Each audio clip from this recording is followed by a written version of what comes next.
Hello friends. Did you know that nearly 80% of those who watch my videos aren't subscribed?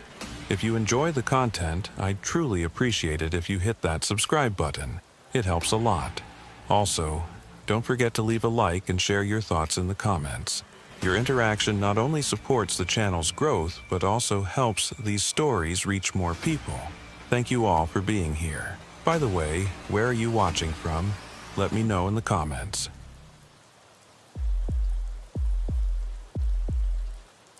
The call came through at 4:17 a.m. on a Thursday morning in late October, when the desert was still wrapped in that particular kind of darkness that makes even familiar roads feel foreign. I'd been with the Navajo tribal police for 9 years at that point, working out of the Tuba City station, and I'd learned to trust my instincts about which calls mattered and which ones would turn out to be nothing. This one, though, had dispatcher Rhea Yazzy's voice carrying a weight I couldn't ignore, a tension that suggested she knew something I didn't yet. She told me a rancher named Thomas Benally had called in about an abandoned vehicle he'd spotted while checking his fence lines after the storm that had torn through the area the night before, leaving the roads slick with mud and the air heavy with that metallic smell that follows lightning strikes across open desert. The storm had been one of those rare autumn tempests that seemed to come out of nowhere, the kind that reminded you the desert wasn't as empty or predictable as it appeared in daylight. I'd spent most of the previous evening at the station, watching through the windows as rain hammered the parking lot and lightning illuminated the distant mesas in brief, violent flashes that made the landscape look like something from another world entirely. By the time I'd driven home around midnight, the worst had passed, leaving only a steady drizzle and roads that had transformed into rivers of red mud.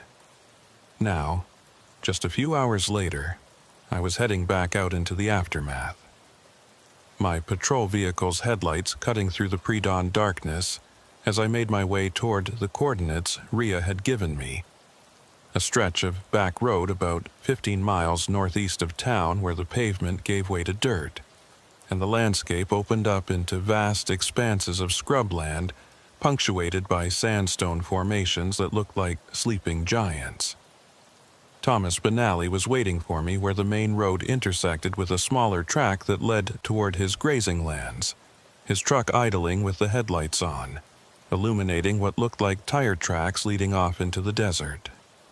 He was a man in his 70s who'd lived on this land his entire life, the kind of person who knew every rock and wash for miles around. And when I pulled up beside him and rolled down my window, I could see the concern etched into his weathered face.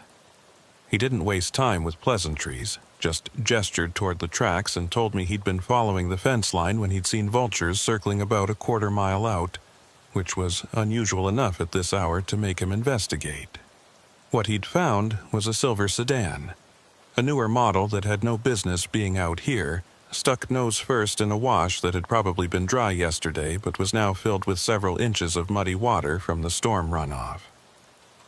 The vehicle was empty, doors closed, windows intact, but something about it had bothered him enough to call it in rather than just assuming someone had gotten stuck and walked out for help. I thanked Thomas and told him he could head home, that I'd handle it from here, but he shook his head and said he'd wait on the main road in case I needed anything. That kind of offer wasn't unusual out here, where help could be hours away and cell service was more myth than reality. But it also told me he was genuinely worried about what I might find.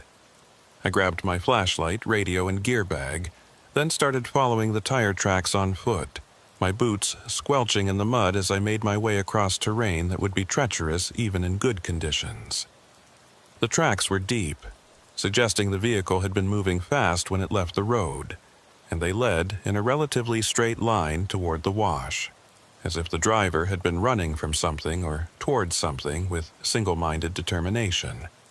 As I got closer, I could make out the sedan more clearly in the growing light of dawn, a silver Honda Accord that looked maybe 3 or 4 years old, its front end angled down into the wash and its rear wheels still on slightly higher ground. Doors closed and windows fogged from the inside, despite the vehicle being empty. The first thing I noticed when I reached the car was that the driver's side door was unlocked, which immediately struck me as odd because most people instinctively lock their doors, especially if they're abandoning a vehicle in the middle of nowhere.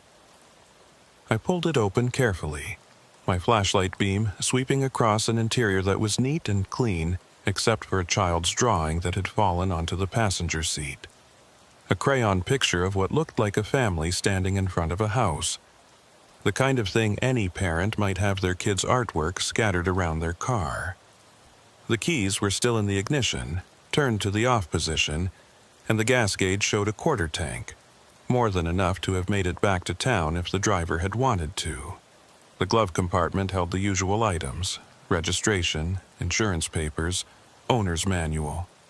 But when I pulled out the registration to check the name, something cold settled in my stomach because I recognized it immediately, a name I hadn't thought about in years, but that had never quite left the back of my mind. Jonas Curley. The vehicle was registered to Jonas Curley, a man who had disappeared 6 years ago along with his wife and young daughter, under circumstances that had baffled everyone who'd worked the case.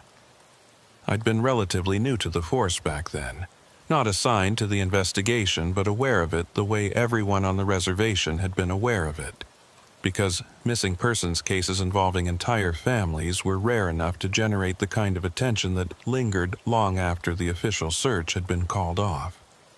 The Curleys had lived in Tuba City, where Jonas worked as a maintenance supervisor at the high school, and his wife Sarah taught second grade at the elementary school. Their daughter Emma had been 4 years old when they'd vanished, and the last confirmed sighting had been at a gas station in Flagstaff where Jonas had filled up the tank and bought snacks for the drive home. They'd never arrived, and despite extensive searches of the route between Flagstaff and Tuba City, no trace of them or their vehicle, a blue Ford Explorer, had ever been found. Standing there in the mud beside this silver Honda registered to a dead man, or at least a missing man who'd been declared legally dead 3 years after his disappearance, I felt the familiar weight of questions that had no easy answers settling onto my shoulders. The registration showed the Honda had been purchased 2 years ago, which meant someone had bought a car using Jonas Curley's identity long after he'd disappeared.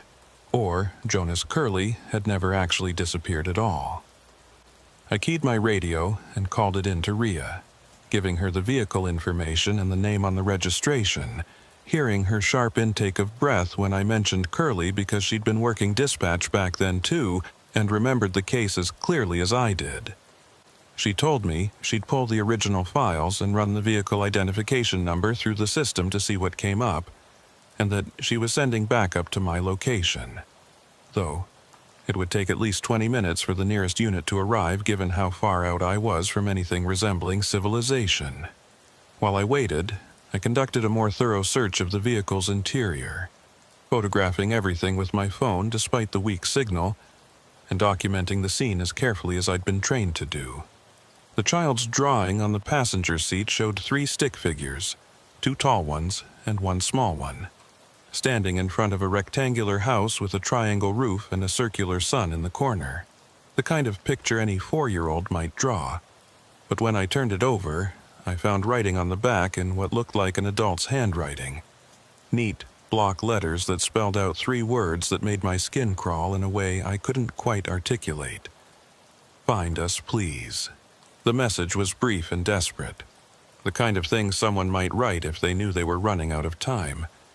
And the paper itself was worn and faded, as if it had been in the car for years rather than days. The back seat held more surprises, a child's booster seat that looked like it had been recently used, judging by the crumbs and small toys scattered around it, and a manila folder wedged between the seat and the door that contained photocopies of old police reports. I pulled the folder out carefully, my hands leaving mud stains on the manila surface, and flipped it open to find copies of reports from the original Curley disappearance investigation, incident reports, witness statements, search logs, everything you'd expect to find in an active case file, but nothing that should have been in the possession of a civilian.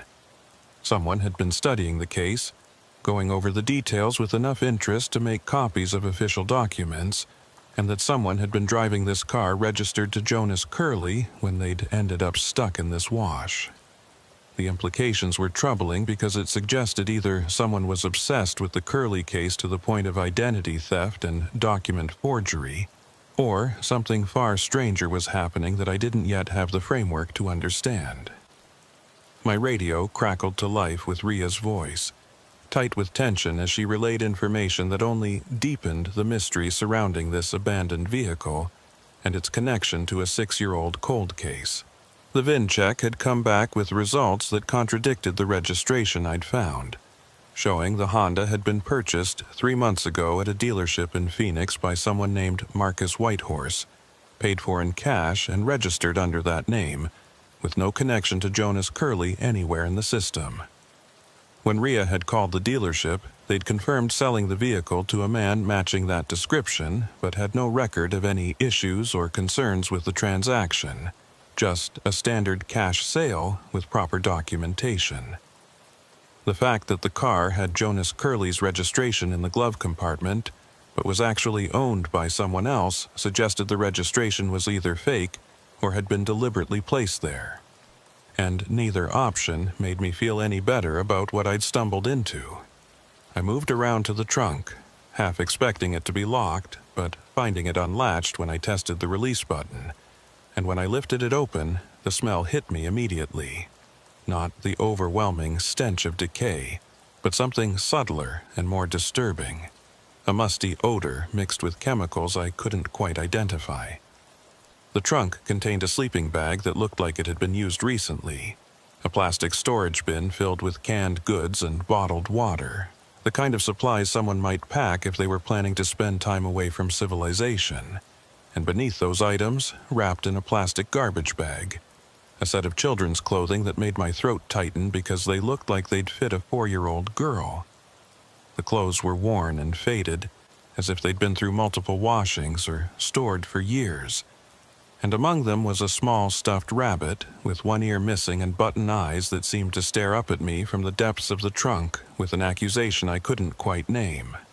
The sound of an approaching vehicle made me close the trunk and turn towards the main road, where I could see headlights bouncing across the uneven terrain as my backup arrived. Officer Patricia Littlecrow pulled up beside the Honda, and I filled her in on what I'd found while she documented the scene with her own camera and notes, both of us working with the practiced efficiency that came from years of processing crime scenes and accident sites. Patricia had been with the department longer than I had, nearly 15 years, and she'd actually worked on the original Curley investigation back when it was still active, spending weeks following up leads that went nowhere, and interviewing people who'd seen nothing useful. When I showed her the registration and told her about the VIN discrepancy, her expression shifted from professional curiosity to something darker, a recognition that we were dealing with something that went beyond a simple abandoned vehicle, or even a case of identity theft. We decided to call for a tow truck and have the Honda impounded for a more thorough forensic examination, because whatever was happening here required resources and expertise beyond what the two of us could provide in the field. While we waited for the tow truck to make its way out from town, Patricia and I searched the immediate area around the wash, looking for any signs of where the driver might have gone after abandoning the vehicle. What we found only added to the strangeness of the situation, because the muddy ground around the car showed footprints leading away from the driver's side door, heading not back toward the main road where help would be, but deeper into the desert toward a cluster of sandstone formations about half a mile distant. The prints were from boots, probably men's size 10 or 11 based on the impressions they left, and they moved in a straight line with purpose rather than the wandering pattern you'd expect from someone who was lost or disoriented. We followed the tracks as far as we could before they disappeared into harder ground near the base of the sandstone formations, calling out occasionally in case the driver was injured or stranded somewhere nearby, but receiving no response except the wind whistling through the rocks and the distant cry of a hawk circling overhead.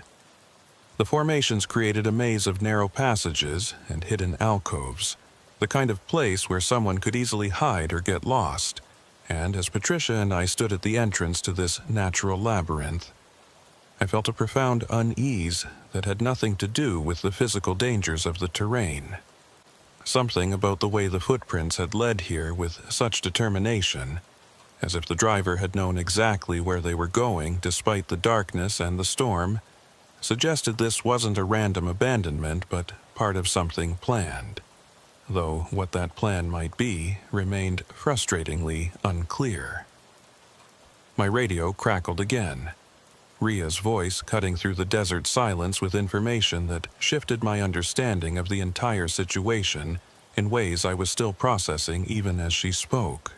She'd pulled the original Curly case file and found something that the investigators at the time had noted, but never been able to explain or follow up on. Witness reports from the weeks before the family's disappearance mentioning that Jonas Curly had seemed distracted and worried, telling co-workers he was concerned about something he'd found while doing maintenance work at the school. One witness, a teacher who'd worked closely with Sarah Curly, remembered Jonas mentioning old files he'd discovered in a storage room, documents from decades earlier that he thought might be important, but that he'd been told to leave alone by the school administration. The witness hadn't known what was in the files, and Jonas had apparently dropped the subject after that conversation, but the timing, just 2 weeks before the family vanished, suggested a possible connection that the original investigators had noted but been unable to pursue when the trail went cold. Standing there in the growing daylight, with the abandoned Honda behind us, and mysterious footprints leading into the sandstone maze ahead, I felt the weight of 6 years of unanswered questions pressing down on me alongside the new mysteries this discovery had created. If Jonas Curly had found something worth disappearing over, or worth being disappeared for, then the appearance of his car 6 years later suggested either he'd been alive all this time and was now reaching out for help, or someone else knew about whatever he'd discovered and was trying to send a message by using his identity. The child's drawing with its desperate plea to find us, and the carefully preserved children's clothing in the trunk, painted a picture of a family that might still be out there somewhere, hiding or imprisoned, waiting for someone to piece together the clues they'd left behind.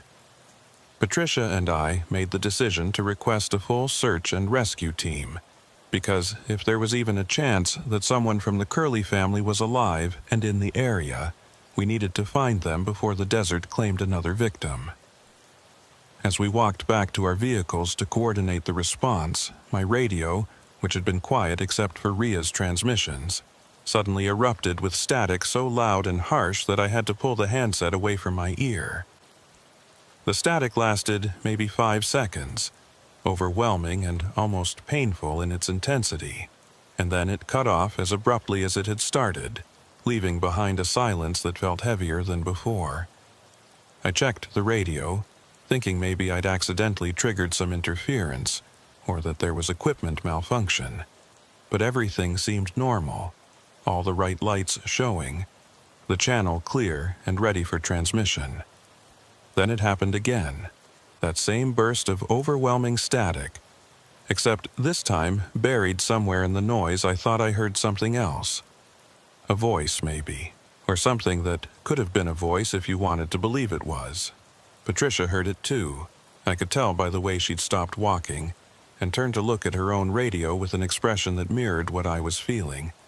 That mix of professional skepticism and instinctive unease that came from encountering something that didn't fit the normal categories of experience. We stood there in the mud and the early morning light, 2 trained law enforcement officers trying to convince ourselves that what we'd heard was just radio interference or atmospheric conditions creating phantom sounds, but neither of us quite believing it because the sound had been too deliberate, too much like someone trying to speak through impossible distance or interference to be dismissed as random noise. The tow truck arrived 20 minutes later, and we supervised the extraction of the Honda from the wash, watching as the driver winched it up onto the flatbed with practiced efficiency.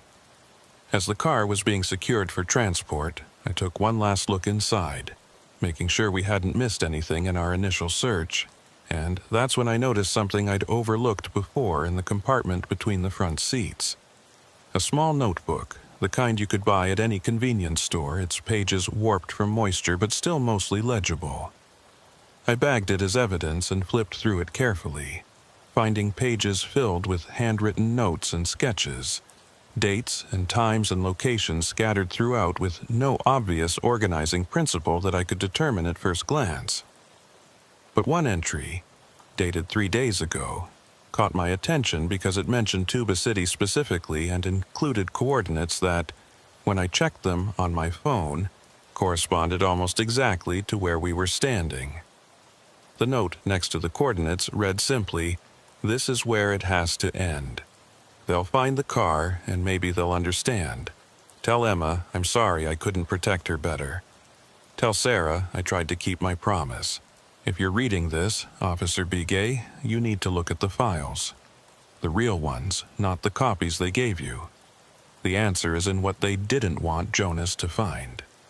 The fact that the note addressed me by name, when I'd never been publicly associated with the Curley case and had only arrived at this scene by random assignment this morning, sent a chill down my spine that had nothing to do with the desert morning air. I showed the notebook to Patricia, watching her face as she read the entry that mentioned my name, seeing her own confusion and concern mirrored in her expression. We'd both been trained to look for rational explanations, to assume that coincidences were just coincidences and that patterns emerged from chaos without requiring sinister explanations, but this felt different in ways that challenged those comfortable assumptions. Someone had known I would be the one to find this car, or at least had hoped I would be.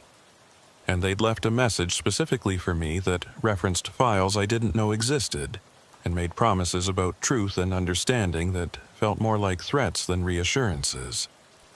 The search and rescue team would arrive within the hour, bringing dogs and equipment to comb through the sandstone formations. But I had a growing suspicion that whatever we were searching for wouldn't be found by conventional methods, because nothing about this case had been conventional from the moment I'd seen Jonas Curley's name on that registration. As the tow truck pulled away with the Honda secured to its flatbed, heading back toward town and the impound lot where forensic specialists would spend days going over every inch of the vehicle looking for answers, I stayed at the scene with Patricia, waiting for the search team and trying to make sense of the evidence we'd collected.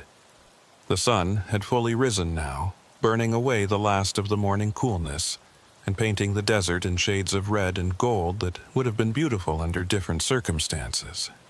But all I could think about was that child's drawing with its desperate plea, those small clothes in the trunk, that notebook entry that knew my name and promised answers if only I looked in the right places. Somewhere in this vast landscape of rock and sand and silence, there were secrets buried deep enough that they'd cost a family their lives or their freedom, and I'd just been handed the key to finding them, whether I wanted it or not. My radio crackled one more time, just a brief burst of static that could have been atmospheric interference or equipment malfunction, or a dozen other rational explanations. But in that moment, standing in the desert with the morning sun at my back and mystery spreading out before me like the shadows cast by the sandstone formations, I could have sworn I heard my name whispered through the static, clear and distinct and impossible to explain away. Lennox. Just that, my first name spoken in a voice I didn't recognize, but that carried a weight of urgency and desperation that made my hand tighten on the radio handset. Patricia looked at me, asking if I'd heard it too, and when I nodded she made the sign of the cross, a gesture I hadn't seen her make in all the years I'd known her, and whispered something in Navajo that I didn't quite catch, but that sounded like a prayer or a ward against evil. The search team arrived in a convoy of vehicles, bringing dogs and thermal imaging equipment and all the resources we'd requested for what was now being treated as a potential rescue operation with possible criminal elements.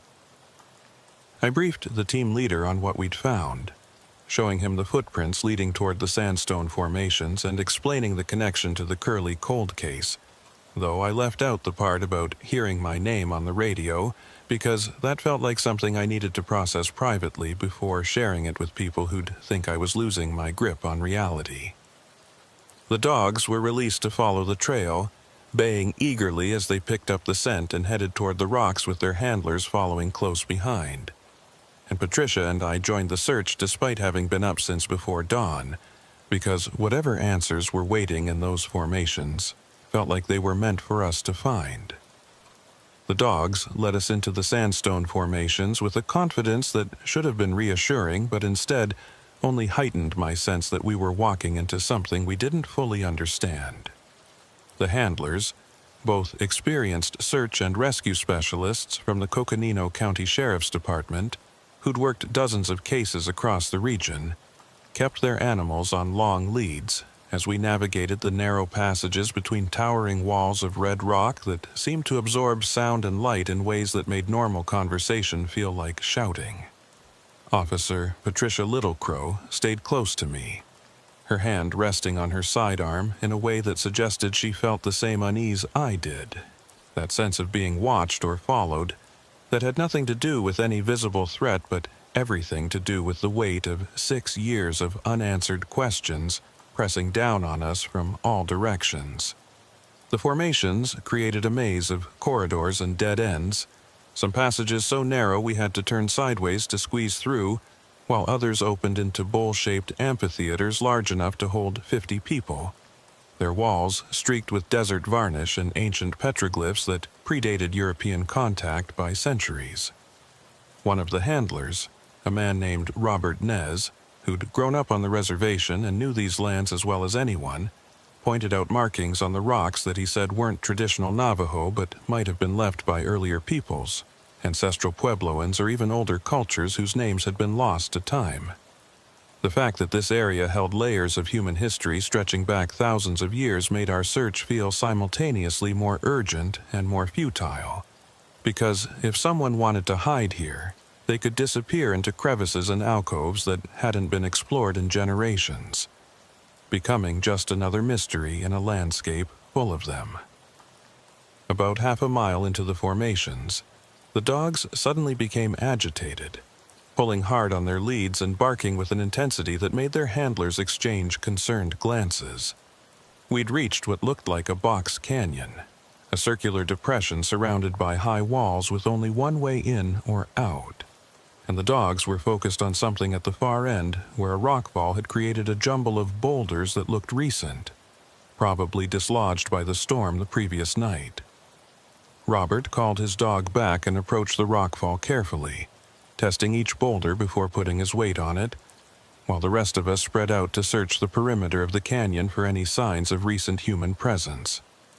What I found made me call the others over immediately because pressed into a patch of mud near the canyon wall were boot prints that matched the ones we'd followed from the Honda, along with what looked like drag marks suggesting someone had been pulling or carrying something heavy. Patricia photographed the prints while I examined the rockfall more closely, noticing that some of the boulders showed scrape marks that looked too deliberate to be natural, as if they'd been moved or positioned intentionally. Behind the largest boulder, partially hidden in shadow, I found an opening, not quite a cave but a narrow fissure in the rock face that extended back into darkness beyond where my flashlight could reach. The air coming from the opening carried that same musty chemical smell I'd noticed in the Honda's trunk, along with something else that made my stomach turn. The faint but unmistakable odor of human waste and unwashed bodies. The smell of people who'd been confined in a small space without proper sanitation for an extended period. I called for backup to secure the area and requested additional lighting equipment, because whatever was in that fissure, we needed to approach it with caution and proper documentation. While we waited for the equipment to arrive, I had one of the search team members stay at the entrance to the canyon, while the rest of us maintained a perimeter around the rockfall. Standard procedure for what had now become a potential crime scene rather than just a search and rescue operation.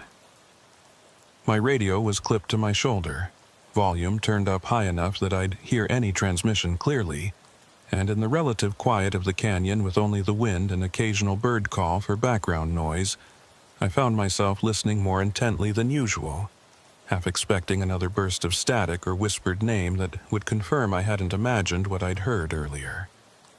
Patricia caught me staring at the radio and asked quietly if I was okay, if maybe I needed to take a break and let someone else handle the entry into the fissure when the equipment arrived. But I shook my head because whatever was waiting in that darkness felt like it was connected to me in ways I couldn't explain and didn't want to examine too closely. The lighting equipment arrived 40 minutes later, carried in by fresh officers who'd hiked out from the main road with portable generators and high-intensity lamps that we set up facing the fissure entrance.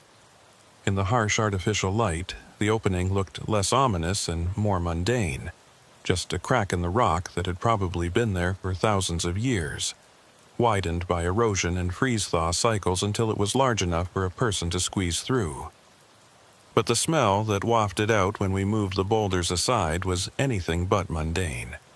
A concentrated version of what I'd detected earlier, mixed with something sweet and rotten that made me pull my shirt up over my nose and mouth.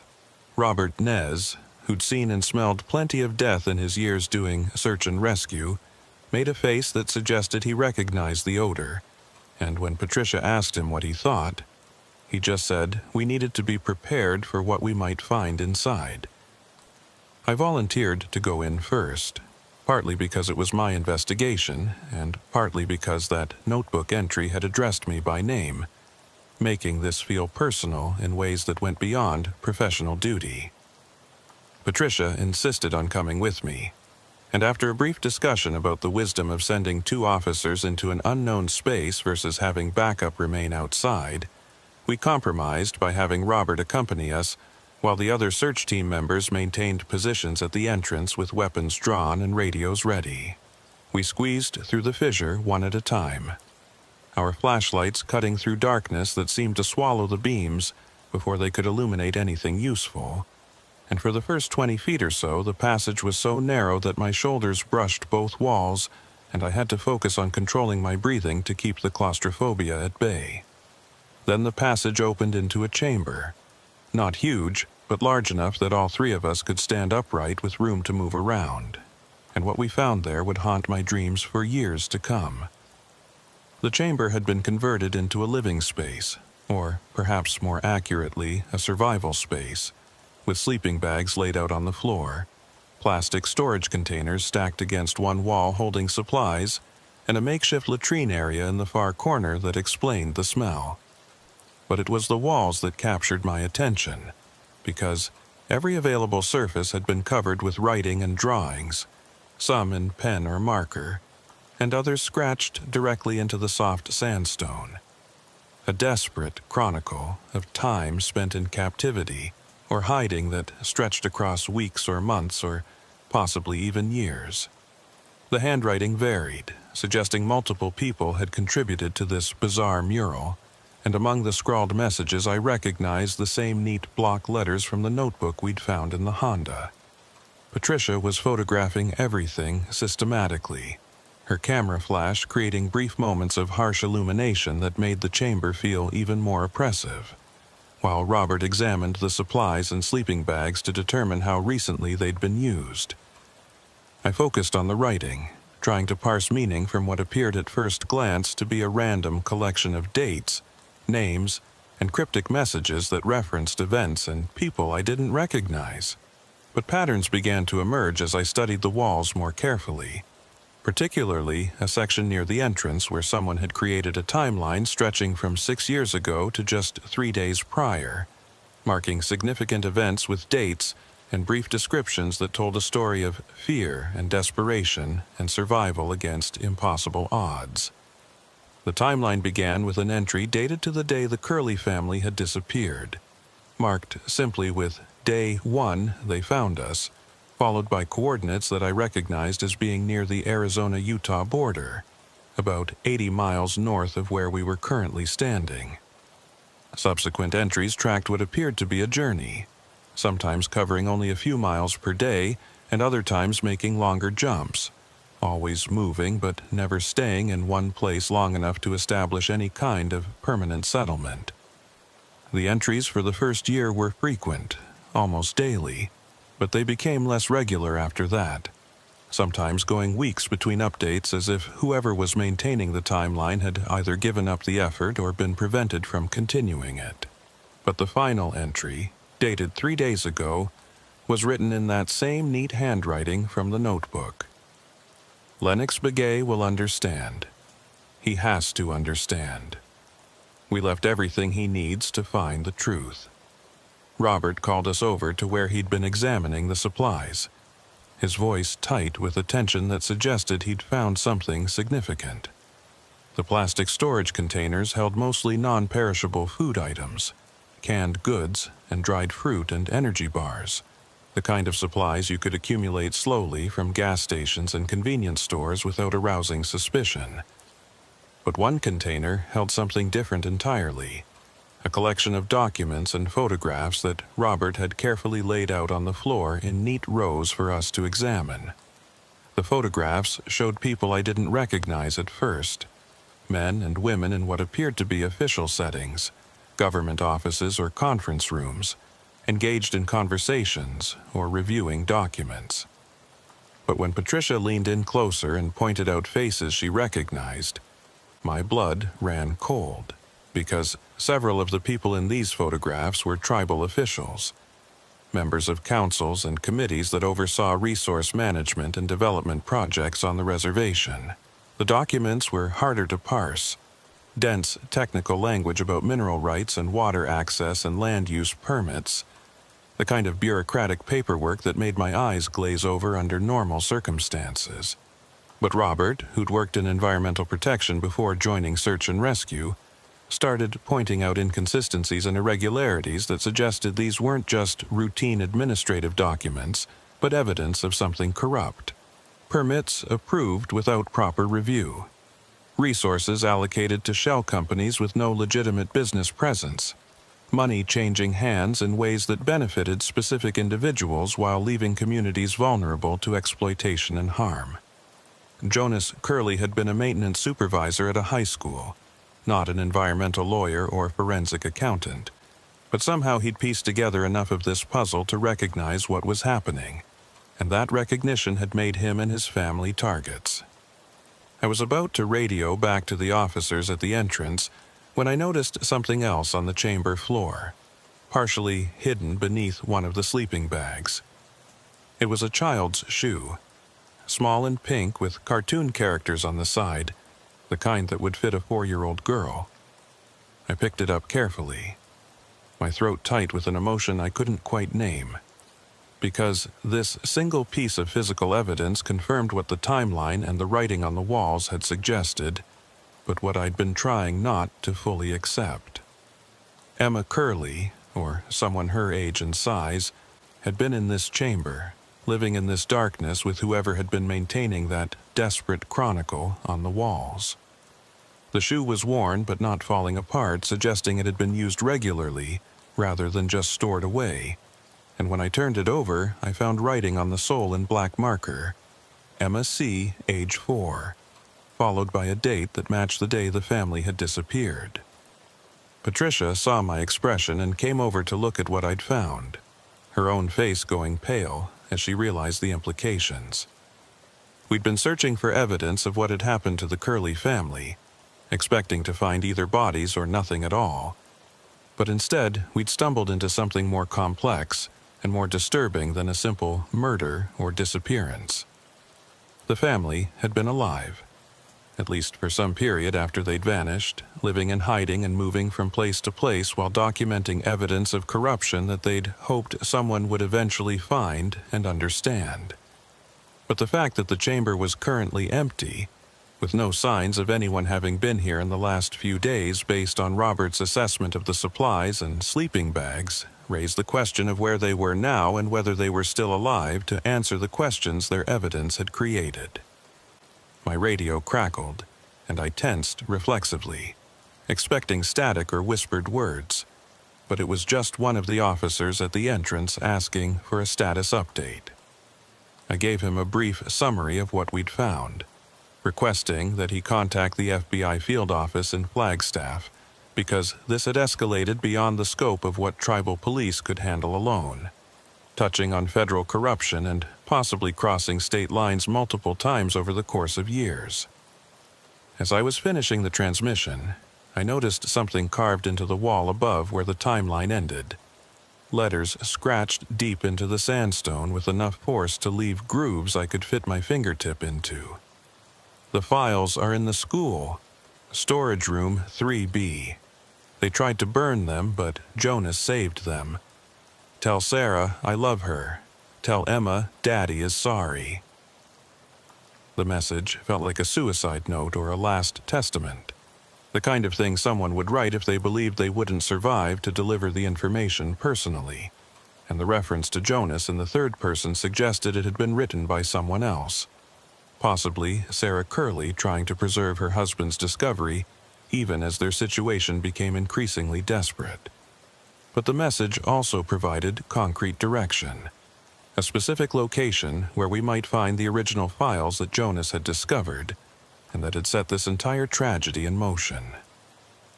I made a note of the storage room number and radioed back to the station, asking Ria Yazzie to contact the high school administration and arrange for us to access their storage facilities as soon as we finished processing this scene. We spent another hour documenting everything in the chamber, photographing every inch of the walls and cataloging every item among the supplies, building a comprehensive record of what had clearly been a long-term survival situation that had only recently been abandoned. The sleeping bags were rated for cold weather, suggesting whoever had been using them had planned for or experienced winter conditions in this chamber, and the food supplies included items that would require cooking, with a small camping stove tucked in one corner, along with fuel canisters that were mostly empty. It painted a picture of determined survival, people who'd adapted to circumstances that would have broken most individuals, finding ways to stay alive and hidden, while maintaining their mission to expose the corruption they'd uncovered. As we were preparing to leave the chamber, Robert discovered one more item of significance tucked behind the stack of storage containers. A smartphone that looked several years old with a cracked screen and a dead battery. Standard procedure would have been to bag it as evidence and send it to the crime lab for analysis. But something made me ask Robert if he had a charging cable in his pack, and when he produced one that fit the phone's port, I used the portable battery I carried for emergencies to bring the device back to life. The phone took several minutes to boot up, its logo appearing and disappearing multiple times before finally loading to a lock screen that showed a photograph of the Curley family, Jonas and Sarah and young Emma, all smiling at the camera in what looked like a happier time, before whatever they'd discovered had turned their lives into a nightmare of hiding and fear. Patricia suggested we wait to attempt accessing the phone until we had proper forensic support, but I had a feeling that whatever was on this device was meant to be found and used immediately, not locked away in an evidence locker while we waited for the bureaucratic machinery of justice to grind forward.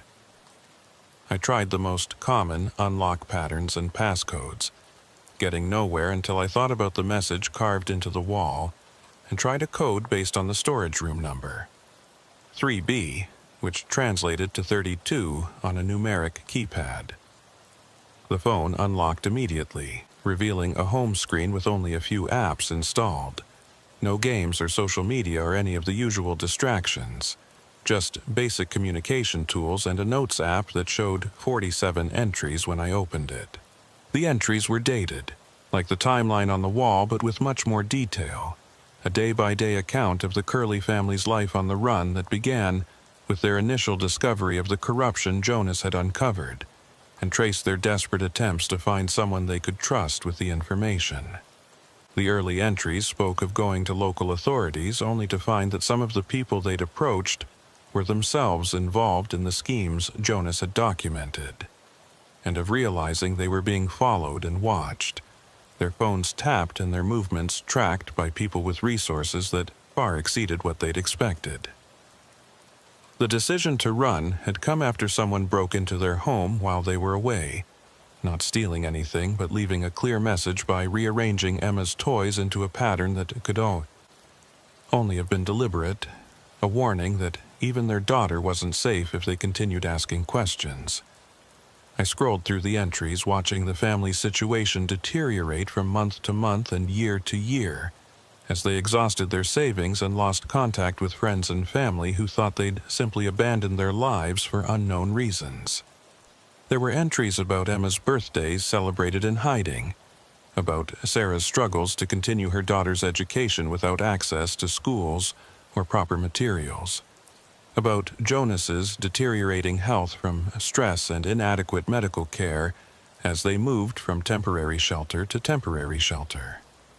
But there were also entries about small victories, documents successfully hidden or copied, evidence gathered and stashed in multiple locations against the possibility that one cache might be discovered and destroyed, a network of information scattered across the reservation that Jonas hoped would eventually form a complete picture of the corruption he'd uncovered. The most recent entry was dated 2 days ago, and its tone was different from the others. More resigned and final, as if whoever had written it, presumably Sarah based on the content, knew that their time was running out and wanted to make sure the information survived even if they didn't. "We can't keep doing this," the entry began, its words cutting through my professional detachment and hitting something deeper. Emma deserves a childhood, not this endless fear and hiding. Jonas deserves to rest, not to carry this burden until it kills him. I deserve to stop looking over my shoulder, wondering if today is the day they finally catch us. So we've decided to end it, one way or another. We're going to make sure the evidence gets found, even if we can't be there to explain it ourselves. Officer Begay seems like a good man, based on what we've been able to learn. He wasn't involved in the original investigation, which means he's probably not compromised. We're going to leave everything where he'll find it, and we're going to trust that he'll understand what it means and what to do with it. If you're reading this, Officer Begay, please protect our daughter. Please make sure Emma gets to have the life we tried to give her. Please don't let Jonas's discovery die with us.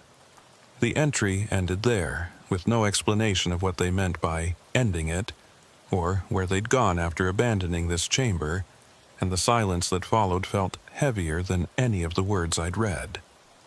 Patricia and Robert were both reading over my shoulder, and I could feel the weight of their attention as they processed the same information I was struggling to understand.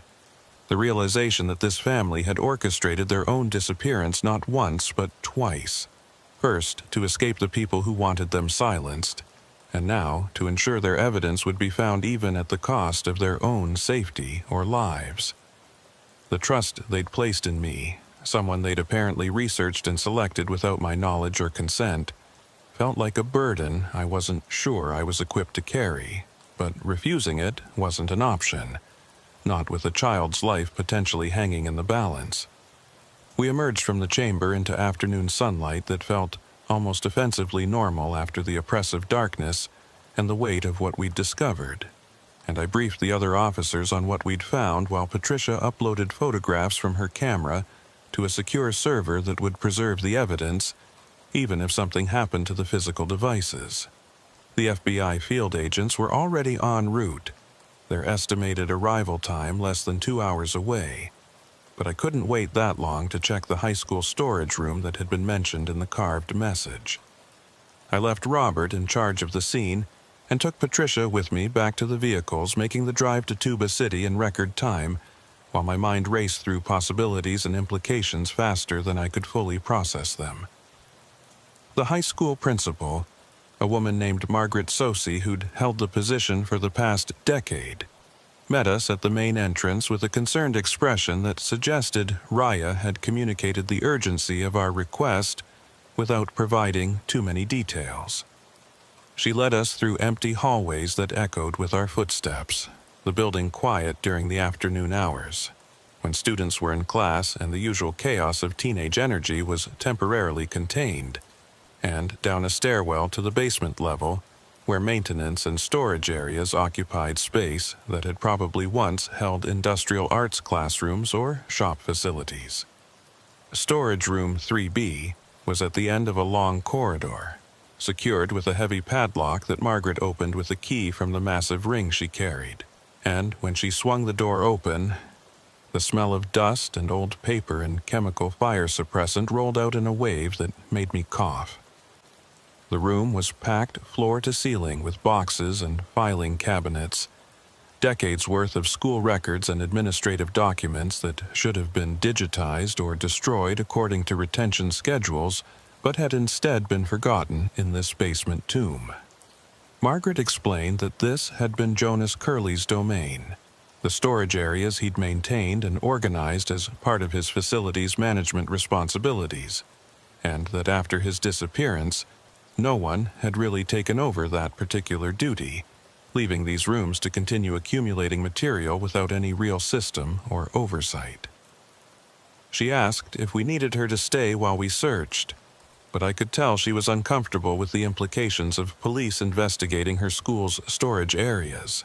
So I thanked her and said we'd lock up when we were finished, sending her back to her regular duties while Patricia and I began the daunting task of searching through years of accumulated bureaucratic debris. We started with the areas that looked most recently disturbed, boxes that had been moved or opened more recently than others based on the dust patterns and the condition of the cardboard. Patricia found the first significant item, a filing cabinet tucked in a back corner that had been partially hidden behind a stack of old textbooks, its drawers labeled with years that corresponded to a period about 15 years ago, when the reservation had seen a surge of development projects and resource extraction agreements. The drawers were locked, but the mechanism was old enough that I was able to force it open with a screwdriver from my equipment bag, revealing files that looked like they'd been preserved deliberately, each folder sealed in plastic and labeled with careful notation about its contents and significance. The files documented what Jonas Curley had apparently discovered, a systematic scheme involving tribal officials, outside corporations, and complicit government employees who'd worked together to approve resource extraction projects that violated environmental regulations and tribal sovereignty agreements. The scheme had been sophisticated, using shell companies and falsified impact studies to make it appear that proper procedures had been followed, when in reality the projects had been rushed through without genuine oversight or community input. The financial benefits had flowed primarily to a small group of individuals who'd divided millions of dollars in bribes and kickbacks, while the communities affected by the mining and drilling operations had seen minimal benefit and substantial harm to their land and water resources. What made the scheme particularly egregious was the time frame over which it had operated, stretching back more than 2 decades and involving hundreds of individual transactions and agreements that had collectively transferred enormous wealth from the reservation to private interests. Jonas had somehow pieced together this pattern from maintenance records and misfiled documents, spending what must have been months or years connecting dots that no one else had noticed because they were looking at individual projects rather than the systemic corruption underlying them. The files included names, dates, amounts, and documented connections between people who publicly had no relationship, but who privately were coordinating to exploit legal loopholes and jurisdictional ambiguities for personal profit. Patricia was photographing pages as fast as she could, while I continued pulling files from the cabinet, each drawer revealing another layer of corruption and another set of names that included people I recognized, some who were still in positions of authority, and others who'd retired or moved on to other opportunities. The scope was staggering, involving not just tribal officials but federal employees from the Bureau of Indian Affairs, state regulators who should have been providing oversight, and corporate executives from companies whose names were familiar from gas stations and utility bills. This wasn't just local corruption that could be addressed through tribal judicial systems, This was a federal case that would require resources and jurisdiction well beyond what our small department could provide. I was pulling files from the bottom drawer when my radio crackled again, that now familiar burst of static that made my hand freeze on the papers I was holding. This time, the static lasted longer, maybe 10 or 15 seconds, and in the confines of the storage room with no windows and only a single overhead light. The sound felt oppressive and wrong in ways I couldn't articulate. Patricia heard it too, her camera lowering as she turned to look at her own radio with an expression that mixed skepticism and unease, the look of someone trying to maintain rational explanations in the face of phenomena that resisted easy categorization. When the static finally cleared, there was a moment of silence, and then a voice, so faint I almost convinced myself I'd imagined it, whispered a single word: "Hurry." The urgency in that whispered command broke through whatever professional detachment I'd been maintaining, and I started pulling files faster, no longer carefully documenting each item, but just grabbing everything that looked significant and piling it on the floor for Patricia to photograph. We worked in silence, broken only by camera shutters and rustling paper, both of us driven by a sense that time was running out for reasons we didn't fully understand but couldn't ignore. The files painted a picture of corruption so pervasive and long-standing that it had become normalized. Part of the background noise of reservation politics that people accepted because they'd never seen evidence concrete enough to challenge it. But Jonas Curley had found that evidence, and it had cost him everything, except apparently his determination to make sure the truth survived. We'd been working for maybe 40 minutes when my phone rang, the normal ringtone jarring after the tension of the silent work and mysterious radio transmissions. It was one of the FBI agents who'd arrived at the sandstone formations, calling to inform me that they'd completed their initial survey of the chamber and wanted my assessment of the evidence we'd found there. I gave him a brief summary while Patricia continued photographing files, explaining about the timeline on the walls and the phone we'd unlocked, and the message that had directed us to this storage room. The agent listened without interrupting, then told me something that made my blood run cold. They'd brought in a forensic team with luminol and other detection equipment, and they'd found blood in the chamber. Not a large amount, but enough to suggest someone had been injured, the pattern suggesting it was relatively recent, within the last few days. The blood discovery changed the calculus of our investigation, transforming it from a cold case resurrection into an active search for people who might be injured and running out of time. I told the agent about the files we'd found and suggested he coordinate with tribal prosecutors to begin building a case. But my primary concern now was locating the Curley family before whatever had caused that blood in the chamber led to a worse outcome. Patricia and I packed up the most critical files, leaving the rest secured in the storage room for later retrieval, and headed back to the station to coordinate with the expanding team of federal agents and tribal officers who were converging on what had become the biggest case in reservation history. As we drove through Tuba City with boxes of evidence in the back seat, my radio silent for once without static or whispers, I thought about that message Sarah Curley had left in her phone, her plea to protect Emma and make sure the child had the life her parents had tried to give her. Somewhere in this vast landscape of desert and rock and hidden spaces, a family was running out of options and time, trusting that I would understand what they'd left behind and act on it fast enough to matter. The files we'd recovered would destroy careers and lead to prosecutions that would take years to complete, but that justice would be hollow if we couldn't find the people who'd sacrificed everything to make it possible. The FBI established a command center at our station within hours of my call, transforming the small conference room into a nerve center of laptops and whiteboards, and agents speaking in the clipped efficient tones of people accustomed to handling cases that crossed jurisdictional boundaries and touched on federal crimes. Special Agent in Charge Marcus Silversmith, who'd driven up from the Flagstaff field office, took one look at the files Patricia and I had recovered from the high school storage room and immediately called in additional resources, forensic accountants and corruption specialists who could parse the complex financial transactions that Jonas Curley had documented with such meticulous care. Agent Silversmith was Navajo himself, born on the reservation, though he'd left for college and never really come back except for cases like this, and I could see the personal anger in his eyes as he reviewed evidence of tribal officials selling out their own people for bribes that probably seemed substantial in the moment, but were nothing compared to the wealth extracted by the corporations they'd enabled.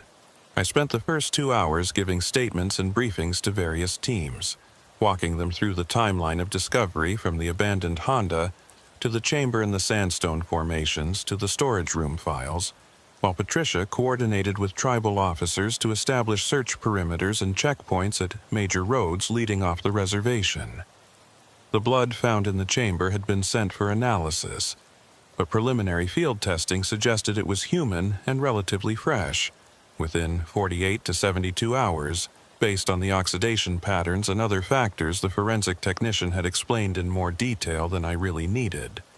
What mattered was that someone from the Curley family, or possibly someone else connected to the case, had been injured recently enough that they might still be within reach if we moved fast and deployed resources intelligently.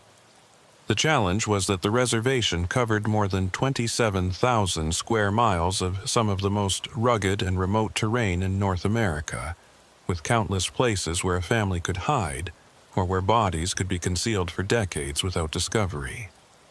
Agent Silversmith approved the use of helicopters for aerial reconnaissance, focusing on areas within a reasonable distance from the sandstone formations where we'd found the chamber, operating on the assumption that whoever had been living there wouldn't have traveled far before abandoning it. But I had a different theory based on the pattern of evidence we'd uncovered, the deliberate placement of the Honda where it would be found, the specific mention of my name in multiple locations, the careful documentation of corruption spanning 2 decades. This wasn't random or desperate flight. This was orchestrated revelation, a family that had spent 6 years planning how to expose the truth while protecting themselves, and they wouldn't have abandoned their plan at the final stage without good reason. My radio crackled as I was studying maps in the command center, trying to identify locations that fit the profile of places the Curley family might have chosen for their final stand or their final hiding place. The static was brief this time, barely a second, but it was followed by something new. Not a whisper or a single word, but what sounded like 2 voices speaking over each other, too garbled and overlapped for me to distinguish individual words, but unmistakably human and unmistakably urgent. Patricia, who was standing nearby coordinating with search teams, heard it too and came over immediately, asking if I'd been able to make out what the voices were saying, but I had to shake my head because the transmission had been too corrupted to parse any meaning from beyond the raw emotion of fear and desperation. Agent Silversmith noticed our distracted attention to the radios and asked what was going on, so I explained about the static and the whispered transmissions that had been occurring throughout the investigation, expecting him to dismiss it as equipment malfunction or atmospheric interference. Instead, he surprised me by nodding thoughtfully and saying he'd experienced similar phenomena on other cases involving the reservation. Transmissions that couldn't be explained by normal radio theory but that seemed to correlate with significant developments in investigations. He didn't offer any explanation for what might cause such transmissions, just acknowledged that they happened and suggested we treat them as potential intelligence regardless of their source, which struck me as a remarkably open-minded position for a federal agent who presumably dealt in evidence and facts rather than unexplained phenomena. The breakthrough came not from the radio transmissions or the aerial searches, but from a phone call to the tip line that Rhea Yazzie had been monitoring while coordinating dispatch operations and managing the increased communication traffic generated by the expanded investigation. A gas station attendant in Cameron, a small community about 40 miles south of Tuba City, had called to report that a woman matching Sarah Curley's description had come in 2 days ago to buy first aid supplies, antiseptic and bandages and pain medication, paying cash and seeming nervous and hurried. The attendant, whose name was Douglas Benally, hadn't thought much of it at the time because people got injured doing ranch work or hiking all the time. But after seeing news coverage of the investigation, he'd started to wonder if the woman might have been connected to the case. I took Patricia and drove to Cameron immediately, leaving the FBI to continue processing the storage room files and coordinating the broader search operation, because this felt like a lead that required personal follow-up rather than impersonal coordination through layers of bureaucracy. The drive took less than an hour on roads that cut through landscape that shifted from high desert scrubland to the beginnings of the Painted Desert, bands of colored stone stretching toward horizons that seemed impossibly distant under the vast dome of sky. Douglas Benally was in his early 20s, working the afternoon shift at a gas station that served primarily as a pit stop for tourists heading to or from the Grand Canyon. And when we arrived, he was eager to help, pulling up security footage on a computer behind the counter that showed grainy black and white images of customers coming and going over the past week. The footage from 2 days ago showed a woman who could have been Sarah Curley, the right height and build based on the photographs we'd been circulating, though the camera angle and image quality made positive identification impossible. She'd spent about 10 minutes in the store, methodically selecting items from the first aid aisle in the food section, moving with the careful deliberation of someone operating under stress but trying to appear normal. What caught my attention was a moment near the end of her visit when she'd paused at the coffee counter, staring at something outside the frame of the camera, her body language shifting from controlled tension to visible fear. She'd abandoned the coffee she'd been pouring and hurried to the register, paying quickly and leaving without waiting for her change. I asked Douglas if he remembered what she might have been looking at, what had caused that sudden shift in behavior, and he thought for a moment before nodding and saying there'd been a truck parked outside, dark blue or black. Older model with windows tinted dark enough that you couldn't see who was inside. He'd noticed it because the driver hadn't come in to buy anything, just sat there for the entire time the woman had been in the store, and had pulled out right after she'd left, following her vehicle south toward Flagstaff. Douglas hadn't gotten a plate number but thought the truck might have been a Chevrolet or GMC from the 90s based on the body style, which wasn't much to go on but was better than nothing, and he provided a description detailed enough that we could at least put out an alert to watch for vehicles matching that profile. The direction of travel, south toward Flagstaff rather than back north toward Tuba City, was interesting because it suggested Sarah, if that's who the woman had been, wasn't returning to the chamber in the sandstone formations, but was heading somewhere else entirely. Patricia pulled up maps on her phone, tracing possible routes from Cameron south and identifying locations that might serve as hiding places or meeting points, but the options were too numerous to narrow down without additional information. I was about to thank Douglas and head back to coordinate with the search teams when he mentioned one more detail that changed my understanding of the situation. The woman had asked him for directions to a specific location, an old trading post near Gray Mountain that had been closed for years, but the people sometimes used for shelter or as a waypoint when traveling across the reservation. The Gray Mountain Trading Post was about 20 miles south of Cameron, located at a crossroads that had once been significant when the trading post economy was thriving, but that had been bypassed by newer highways and left to decay into picturesque ruin. I knew the location because I'd responded to calls there before, mostly transients camping in the abandoned buildings or teenagers using it as a party spot, and it fit the profile of places the Curley family had been using based on the pattern we'd established from the chamber and other evidence. Patricia called ahead to request backup to meet us there, but I didn't want to wait for a full tactical response that might take hours to organize. So we headed out immediately with the understanding that we were potentially walking into a situation where the family might be present and might be accompanied or pursued by whoever had been involved in the corruption they'd exposed. The drive to Gray Mountain took us through increasingly desolate landscape, the kind of terrain where cell service was non-existent, and the next gas station or human habitation might be 50 miles in any direction. The old trading post came into view as we crested a rise, a cluster of weathered buildings surrounding a main structure that had once been painted red, but had faded to a rust color that blended with the surrounding rock formations. Several vehicles were parked near the buildings, including a silver Honda that made my pulse quicken because it matched the description of the car, registered to Marcus Whitehorse, but that we'd theorized might have been driven by someone connected to the Curley family. The dark truck Douglas had mentioned wasn't visible, but that didn't mean it wasn't there.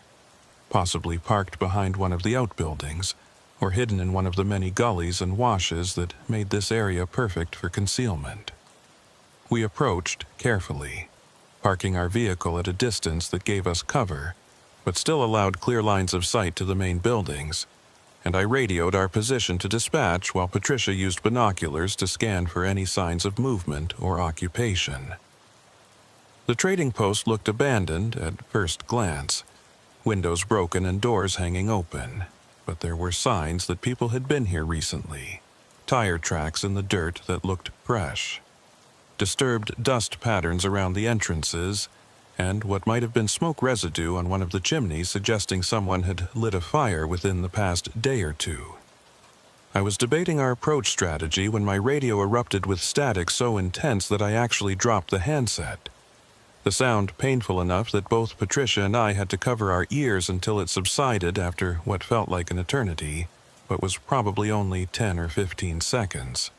When the static cleared, a voice came through with surprising clarity. No whisper or garbled transmission, but actual words spoken in what sounded like a child's voice, high and frightened and desperate. "Officer Begay, they're here. They found us. Daddy says hide the evidence even if they find us. Please hurry. Please." The transmission cut off as abruptly as it had begun, leaving Patricia and me staring at each other in shock, because that had been undeniably Emma Curley's voice. Or at least a child's voice that knew my name and knew about evidence and was calling for help from a location that had to be the trading post, because that's where we were and where the transmission had seemed to originate. The rational part of my mind tried to construct explanations. Maybe someone in the trading post had accessed our radio frequency and was transmitting deliberately. Maybe this was an elaborate setup or trap. But the emotional impact of hearing a terrified child calling my name overrode those rational considerations. We moved toward the trading post with weapons drawn, using the cover of abandoned vehicles and outbuildings to approach the main structure without exposing ourselves to potential fire from windows or other vantage points. The silence was oppressive. No birds or insects or even wind, just the sound of our boots on hard-packed dirt and our own breathing harsh in our ears. Patricia took the rear entrance while I approached the front, counting down on hand signals before we both breached simultaneously, entering a large room that had once been the main retail space of the trading post but now held only debris and evidence of transient occupation. Sleeping bags and trash and graffiti covering walls that still showed faded advertisements for products that hadn't been manufactured in decades. The room was empty of people, but there was clear evidence that someone had been here very recently. A camping stove still warm to the touch, food wrappers and water bottles that looked like they'd been discarded within the hour, and most significantly, blood on the floor in a pattern that suggested someone had been sitting or lying in that spot for an extended period. Patricia called out that the back rooms were also empty, and we were beginning a more systematic search of the building when we heard vehicles approaching from the direction we'd come.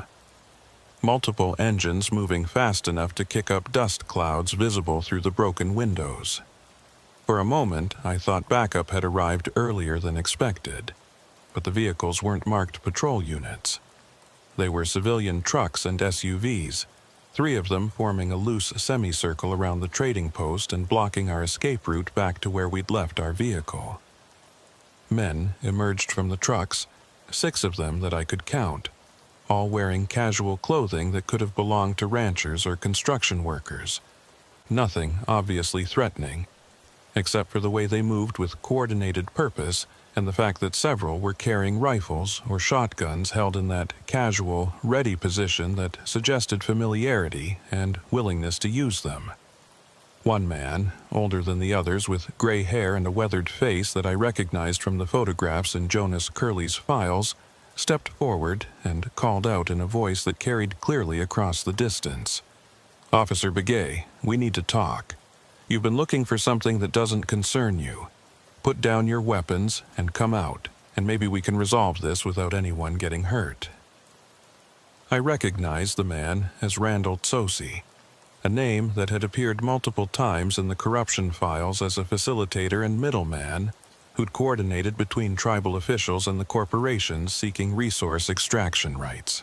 He'd been on the tribal council for 2 terms before retiring 5 years ago, and based on the documentation Jonas had compiled, he'd personally profited by at least $2 million from bribes and kickbacks over a 15-year period. The fact that he was here personally, rather than sending hired muscle or working through intermediaries, suggested either he was desperate enough to take direct action, or he was confident enough in his position that he didn't fear consequences, and neither option made me feel better about our current situation. Patricia and I had taken cover behind a fallen beam that provided some protection from the entrance, and I keyed my radio to call for immediate backup, speaking as quietly as I could while still being heard by dispatch. Rhea Yazzi's voice came back immediately, confirming that she'd received my call and that units were being dispatched, but also warning me that response time would be at least 30 minutes given our remote location. 30 minutes was an eternity in a standoff situation, plenty of time for everything to go wrong in every possible way, and I had to make a decision about whether to try to hold out until backup arrived, or to attempt some kind of negotiation that might buy us time, or might just give Tsosi and his associates the opportunity to neutralize us before witnesses arrived. I called back to Tsosi, asking what he wanted to talk about, and his response was both straightforward and chilling. The files that Jonas Curley stole from the storage room.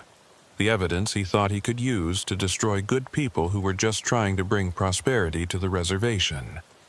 We want those files, and we want your assurance that this investigation ends today. In return, everyone walks away. You go back to Tuba City, we go back to our lives, and the Curley family, or what's left of them, gets left alone to live somewhere far from here where they can't cause any more problems. The implication was clear.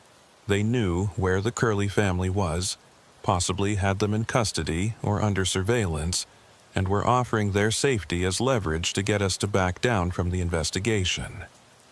The problem with Tsosi's offer, beyond the obvious issue that I wasn't about to compromise a federal investigation involving systematic corruption and possible kidnapping, was that the files were already in FBI custody and had been copied and distributed to multiple secure locations specifically to prevent the kind of suppression he was proposing.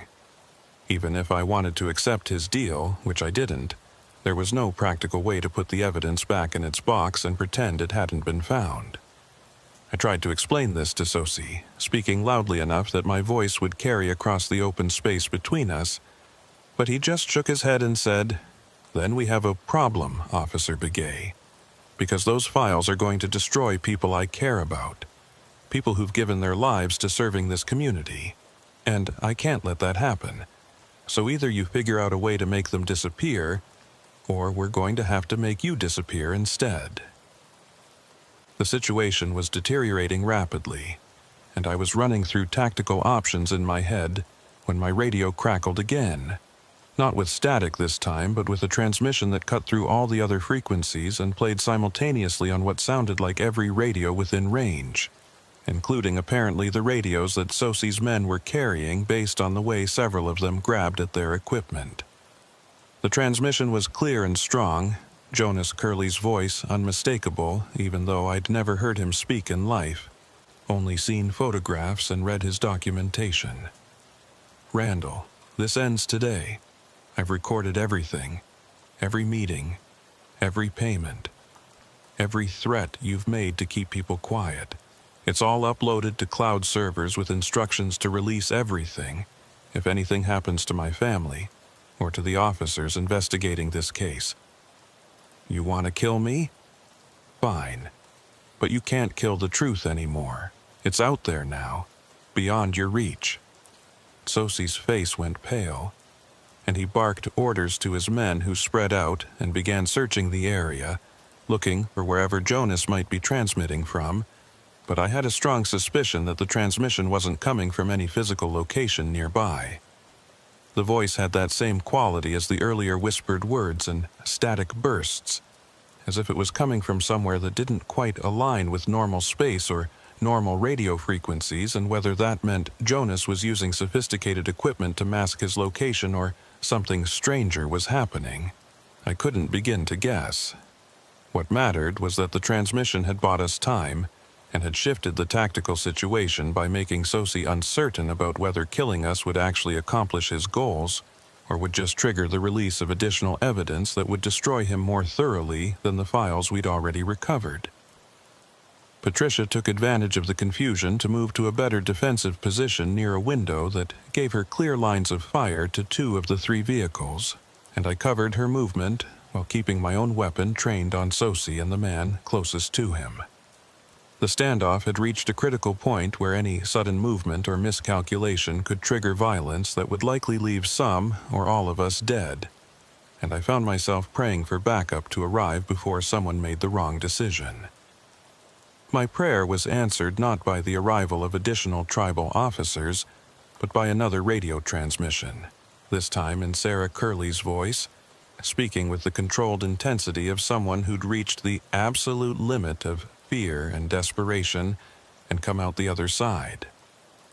Randall Sosie, you took 6 years of our lives. You made us fugitives in our own homeland. You terrorized our daughter and destroyed our family. But we're done running, and we're done being afraid. Officer Begay has the evidence. The FBI has the evidence. Your friends at the BIA can't protect you anymore.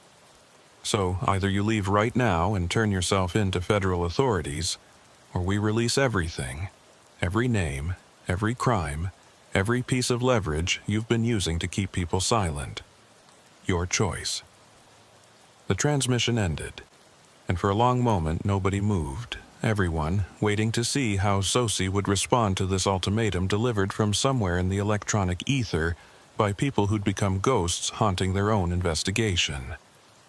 I could see Sosie calculating, weighing his options, and probably realizing that whatever control he'd thought he had over the situation had evaporated the moment Jonas and Sarah had demonstrated that they could reach out and touch the investigation from wherever they were hiding.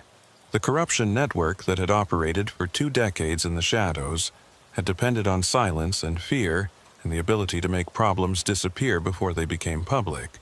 But the Curley family had systematically dismantled those protections. And now, Sosie was standing in the ruins of what had once been an untouchable empire of graft and exploitation. He made his decision, lowering his rifle and gesturing to his men to do the same, and when he spoke again, his voice carried the weight of defeat. This isn't over, Officer Begay. You think you've won something today, but all you've done is tear apart a system that was working, that was bringing jobs and development to people who needed both. The corporations were going to extract those resources one way or another. At least our way. Some of the money stayed here, benefited our people. Now, it's all going to go to lawyers and federal prosecutions. And in 5 years, when the dust settles, the reservation will be poorer, and our people will be unemployed. And you'll realize that sometimes corruption is better than the alternative.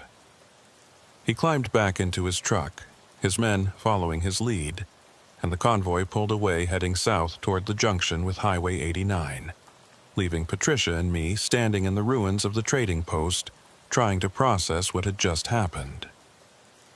The backup units arrived 15 minutes later. A tactical team from the tribal police, along with FBI agents who'd been monitoring the radio traffic and had mobilized as soon as Rhea relayed my distress call.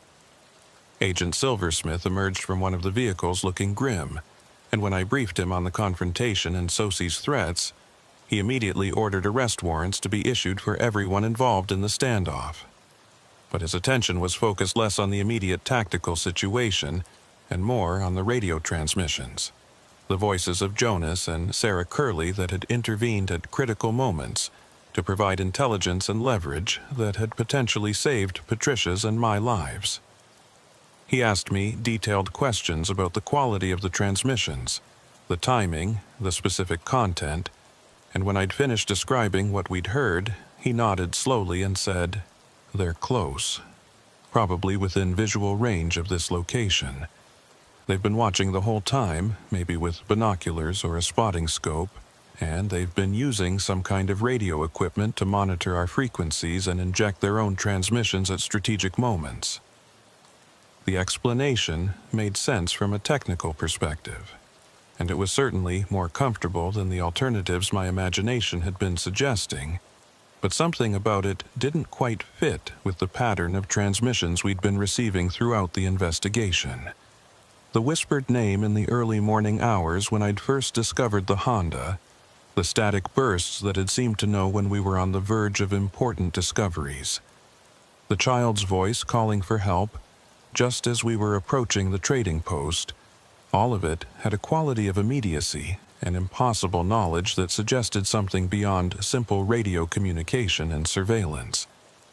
But I kept these thoughts to myself, because expressing doubts about the rational explanation would only make me sound like I was losing my grip on reality, and I needed to maintain credibility if I was going to see this investigation through to its conclusion. The forensic team that had accompanied the tactical unit began processing the trading post, collecting blood samples and fingerprints and documenting the evidence of recent occupation that Patricia and I had observed. The blood matched samples from the chamber and the sandstone formations based on preliminary field analysis, confirming that the Curley family or someone closely connected to them had been using this location recently and had been injured, though whether that injury was serious enough to require immediate medical attention remained unclear. What was clear was that we were following a trail that had been deliberately laid out for us, breadcrumbs of evidence and radio transmissions guiding us from location to location, revealing the scope of corruption while keeping the family itself always just beyond our reach. I was helping catalog items found in the trading post when my radio crackled one more time. This transmission different from all the others because it came through normal channels without static or distortion, just a standard call from Rhea Yazzie back at dispatch. Her voice was tight with controlled excitement as she relayed information that shifted the investigation yet again. "Lennox, we just received a call from a lawyer in Flagstaff representing Jonas and Sarah Curley. They're alive, they're safe, and they're ready to give testimony, but only if we can guarantee their protection and Emma's safety. The lawyer is en route with them now, estimated arrival at the station in 90 minutes. And Lennox, there's more. The lawyer says they have additional evidence, recordings, and documents they've been holding in reserve. Things they didn't hide in the chamber or the storage room because they were too sensitive to risk being found before the timing was right. They're ready to release it all, but they want assurances from federal prosecutors first." The news should have filled me with relief, but instead I felt a strange mixture of emotions. Satisfaction that the family had survived and would finally be able to tell their story, but also a kind of melancholy about the journey they'd been forced to take, and the cost they'd paid for their determination to expose corruption that most people would have simply accepted and tried to work around. 6 years of living in hiding, constantly moving, watching their daughter grow up in fear and isolation, all because Jonas Curley had found files in a storage room and made the decision that truth mattered more than personal safety or comfort. The courage that required, or perhaps the stubbornness, or perhaps just the moral clarity to see injustice and refuse to accept it, was simultaneously inspiring and heartbreaking. Patricia and I completed our work at the trading post and headed back toward Tuba City, driving through landscape that looked different in the afternoon light, less ominous and more beautiful. The play of shadows on red rock and the vast sweep of sky reminding me why people fought so hard to protect this land and why corporations wanted so badly to exploit its resources. Agent Silversmith had gone ahead with most of his team to prepare for the Curleys' arrival, coordinating with federal prosecutors and establishing security protocols to ensure that the family couldn't be targeted or silenced before they had a chance to testify. The arrest warrants for Randall Sosi and his associates were being executed simultaneously across multiple locations, a coordinated sweep designed to prevent anyone from fleeing or destroying additional evidence before the scope of their crimes became public. As we drove, I thought about Sosi's parting words, his claim that the corruption network had actually benefited the reservation by ensuring that at least some of the money from resource extraction stayed local, rather than being entirely siphoned off by outside corporations. It was a seductive argument, the kind of moral complexity that made people hesitate to oppose systems they knew were unjust, but that seemed to offer practical benefits that wouldn't exist under a more rigid adherence to law and regulation. But it was also fundamentally a lie, because the files Jonas had documented showed clearly that the vast majority of profits had gone to corporations and to a small group of corrupt officials, while the communities actually affected by mining and drilling had seen minimal benefit and substantial harm to their land, water, and traditional ways of life. We were about 10 miles from Tuba City when my radio crackled one final time, and I braced myself for another burst of static or another whispered message, but what came through was just a simple transmission in Emma Curley's voice, clear and unmistakable. "Officer Begay, this is Emma. My daddy says thank you for finding the evidence. He says you're a good man and he's sorry he had to make you part of this. I'm 10 now, not 4 anymore. I don't really remember what it was like before, but Mommy says we're going to get to go home now. I hope that's true. Thank you for believing us." The transmission ended, and this time there was no static afterward, just clean silence that felt somehow final, as if whatever channel had been open between us and the Curley family throughout this investigation had finally closed, now that their story was about to be told in person, rather than through mysterious transmissions and carefully hidden evidence. Patricia looked at me, and I saw my own emotional response reflected in her expression. That combination of professional satisfaction and personal connection that made certain cases stay with you long after the paperwork was filed and the prosecutions completed. We'd been chosen by this family, selected somehow through means I still didn't fully understand, to be the instruments of revelation and justice, and that trust carried responsibility that would extend beyond this investigation into whatever came next. The Curleys would need protection not just during the trial but afterward, because people like Randall Sosi didn't forget or forgive, and the corruption network we'd exposed had roots deep enough that cutting off its visible branches wouldn't necessarily kill the entire organism. The station was controlled chaos when we arrived, federal agents and tribal officers coordinating logistics, while media relations staff prepared statements about arrests and ongoing investigations that couldn't include too much detail without compromising prosecutions, but needed to include enough to satisfy public interest in what was already being called the biggest corruption case in reservation history. Agent Silversmith had established a secure area in the back of the station where the Curleys would be brought when they arrived, separate from the main booking and interview rooms to minimize their exposure to anyone who might wish them harm or might be working with the conspiracy we'd uncovered. I was escorted to that secure area along with Patricia, both of us designated as primary tribal police liaisons to the family, based on our role in discovering and following the evidence trail they'd left. The lawyer arrived first, a woman named Jennifer Begay, who was no relation to me despite sharing a common surname, and she briefed us on her client's condition and demands before they were brought in. Jonas Curley was suffering from multiple health issues related to 6 years of inadequate medical care and the stress of constant flight and hiding. Nothing immediately life-threatening, but conditions that required ongoing treatment he hadn't been able to access while living off the grid. Sarah Curley was physically healthy but emotionally exhausted. The toll of protecting her family while maintaining the evidence collection and documentation visible in every aspect of her demeanor, according to Jennifer. Emma Curley was the biggest concern. A child who'd spent more than half her life in hiding, who'd missed school and social development and all the normal experiences of childhood, and who would need extensive counseling and support to recover from trauma that couldn't be undone no matter how successfully the prosecution proceeded.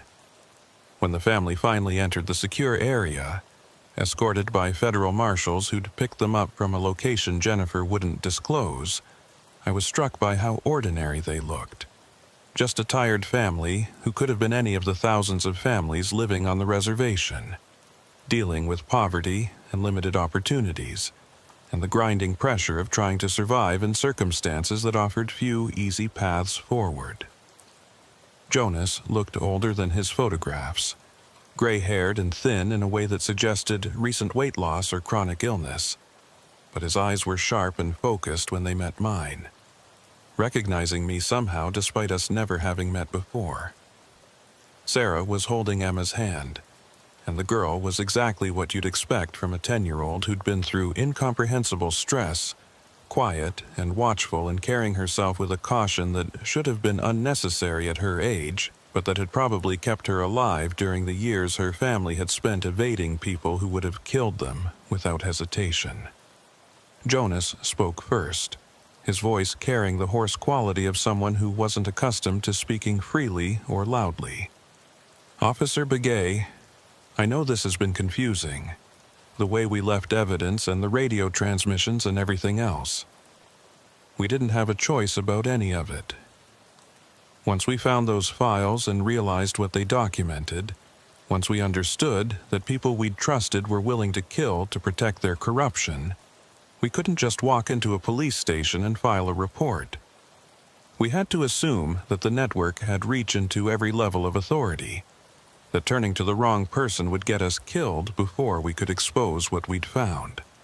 So we ran, and we documented, and we waited for the right moment and the right person to reveal everything to. You were that person, Officer Begay. We researched you, watched you, verified that you weren't connected to any of the people in the files, and when we were sure, we set this whole thing in motion." I wanted to ask how they'd managed the radio transmissions, how they'd known where I was and what I was doing at specific moments throughout the investigation. But before I could form the questions, Emma tugged on her father's sleeve and whispered something I couldn't quite hear. Jonas smiled, a genuine expression that transformed his worn face into something younger and more hopeful, and he said, "Emma wants you to know that she was the one who left the drawing in the car. She made it when she was 4, before everything happened, and we kept it all these years as a reminder of what we were fighting for. The chance for her to have a normal life again. She wanted you to find it first, before anything else, so you'd know this was about a real family, not just files and evidence." The gesture was simultaneously heartbreaking and beautiful. A child's artwork transformed into a beacon calling for rescue across 6 years of suffering.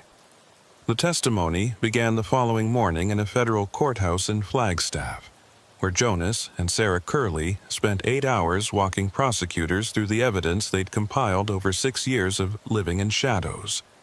Their voices steady despite the emotional weight of reliving trauma that had consumed more than half their daughter's childhood. I sat in the observation room with Patricia and Agent Silversmith, watching through one-way glass as Jonas explained how he'd first discovered the files while doing routine maintenance in the high school storage room, finding boxes that had been mislabeled and filed in the wrong location, probably during some administrative reorganization that had accidentally preserved documents meant to have been destroyed decades earlier. The files had detailed resource extraction agreements that Jonas, despite having no formal training in law or environmental regulation, had recognized as problematic because they referenced locations and permits he knew didn't exist, or had been obtained through processes that violated both tribal sovereignty and federal environmental protection statutes. What had started as curiosity about administrative irregularities had become something darker when Jonas mentioned his discovery to a colleague, a teacher who'd worked at the school for 30 years and who'd seemed genuinely interested in helping Jonas understand what he'd found. Within 24 hours of that conversation, Jonas's home had been broken into while the family was away. Nothing stolen but Emma's toys arranged in a pattern that was clearly deliberate. A warning that couldn't be misinterpreted. Sarah testified about the escalating sense of being watched that had followed. Strange vehicles parked near their home at odd hours. Phone calls that connected but where no one spoke. Encounters with people who asked too many questions about their routines and schedules. They'd gone to local tribal police initially, filing reports that had been taken seriously but hadn't led to any arrests or even identification of suspects. And in retrospect, Sarah believed that some of the officers they'd spoken with had been compromised or had inadvertently shared information with people connected to the corruption network. The decision to run had come after Sarah found a note taped to Emma's bedroom window one night. Simple words that carried unmistakable threat. "Stop asking questions, or we'll make sure Emma doesn't get to ask any." They'd packed what they could fit in their Ford Explorer and left that same night, telling no one where they were going because they couldn't be certain who might pass that information along to people who wished them harm. The first year had been the hardest, Sarah explained, as they'd exhausted their savings quickly and had to find ways to survive without accessing bank accounts or credit cards that could be traced. Jonas had worked odd jobs under assumed names, construction and landscaping work that paid cash and didn't require background checks, while Sarah had homeschooled Emma using materials bought at thrift stores or borrowed from libraries, trying to give their daughter some semblance of normal education despite circumstances that were anything but normal. The testimony about their methods of survival and evidence collection was fascinating in its detail, revealing a level of planning and determination that seemed almost impossible for ordinary people without training in intelligence operations or law enforcement. Jonas had taught himself basic surveillance detection and counter-surveillance techniques from library books and internet research accessed through public computers, learning to spot when they were being followed and how to lose tails without making it obvious they'd detected the surveillance. Sarah had become expert at finding sympathetic people who'd rent them temporary housing without requiring identification or standard rental agreements, usually offering to do property maintenance or other work in exchange for reduced rent and flexibility about paperwork. And Emma, in ways that were both heartbreaking and admirable, had adapted to constant movement and assumed identities with resilience that suggested either remarkable strength or trauma responses that would require years of therapy to fully process. The evidence collection had been systematic despite their chaotic lifestyle, with Jonas making periodic trips back to the reservation to document new developments in the corruption schemes he'd originally uncovered, and to gather additional files and photographs that filled in gaps in the pattern he'd identified. He'd used disposable cameras bought at convenience stores and had developed the film at different locations to avoid creating patterns that might be noticed, building physical files that he'd hidden in multiple locations across the reservation, against the possibility that one cache might be discovered or destroyed. The chamber in the sandstone formations had been one of several safe houses they'd maintained, returning to it periodically when they needed to review evidence or plan their next moves, and the writing on the walls had served as both documentation and catharsis, a way to process the enormity of what they were dealing with while maintaining focus on their ultimate goal of exposing the corruption. But it was Sarah's testimony about why they'd chosen me specifically as the target for their revelation that made my skin crawl with implications I was still processing hours after hearing it.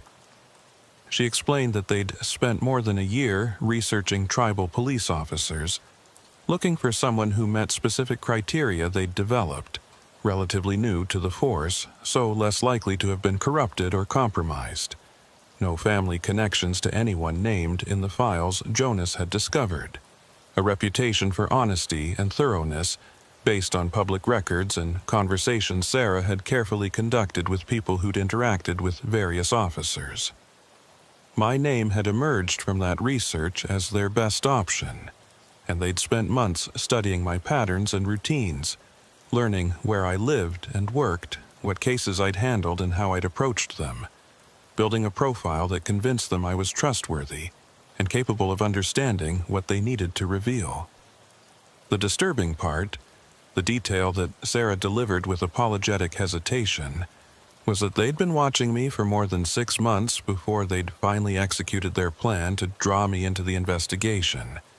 The abandoned Honda hadn't been discovered by accident or random chance, but had been placed specifically where morning patrol routes would lead me to find it, timed to occur after a storm that would provide plausible explanation for why someone might have gotten stuck in that location. The evidence left in the vehicle, the registration in Jonas's name and the child's drawing in the files, had all been carefully curated to create a trail I would follow. Each piece designed to lead to the next discovery in a sequence that would build understanding while protecting the family until they were ready to emerge from hiding. Even the radio transmissions, which I'd experienced as mysterious and possibly supernatural, had been the result of sophisticated equipment Jonas had acquired and learned to use, allowing him to monitor police frequencies and inject transmissions at strategic moments to guide the investigation. Agent Silversmith asked the question I was thinking. How did you know Officer Begay would be the one to respond to the vehicle? How could you be certain he'd follow the evidence trail exactly as you'd planned? Sarah's answer was both logical and unsettling, explaining that they'd actually prepared multiple versions of the evidence trail for different officers, each customized to that officer's specific patterns and psychology based on their research.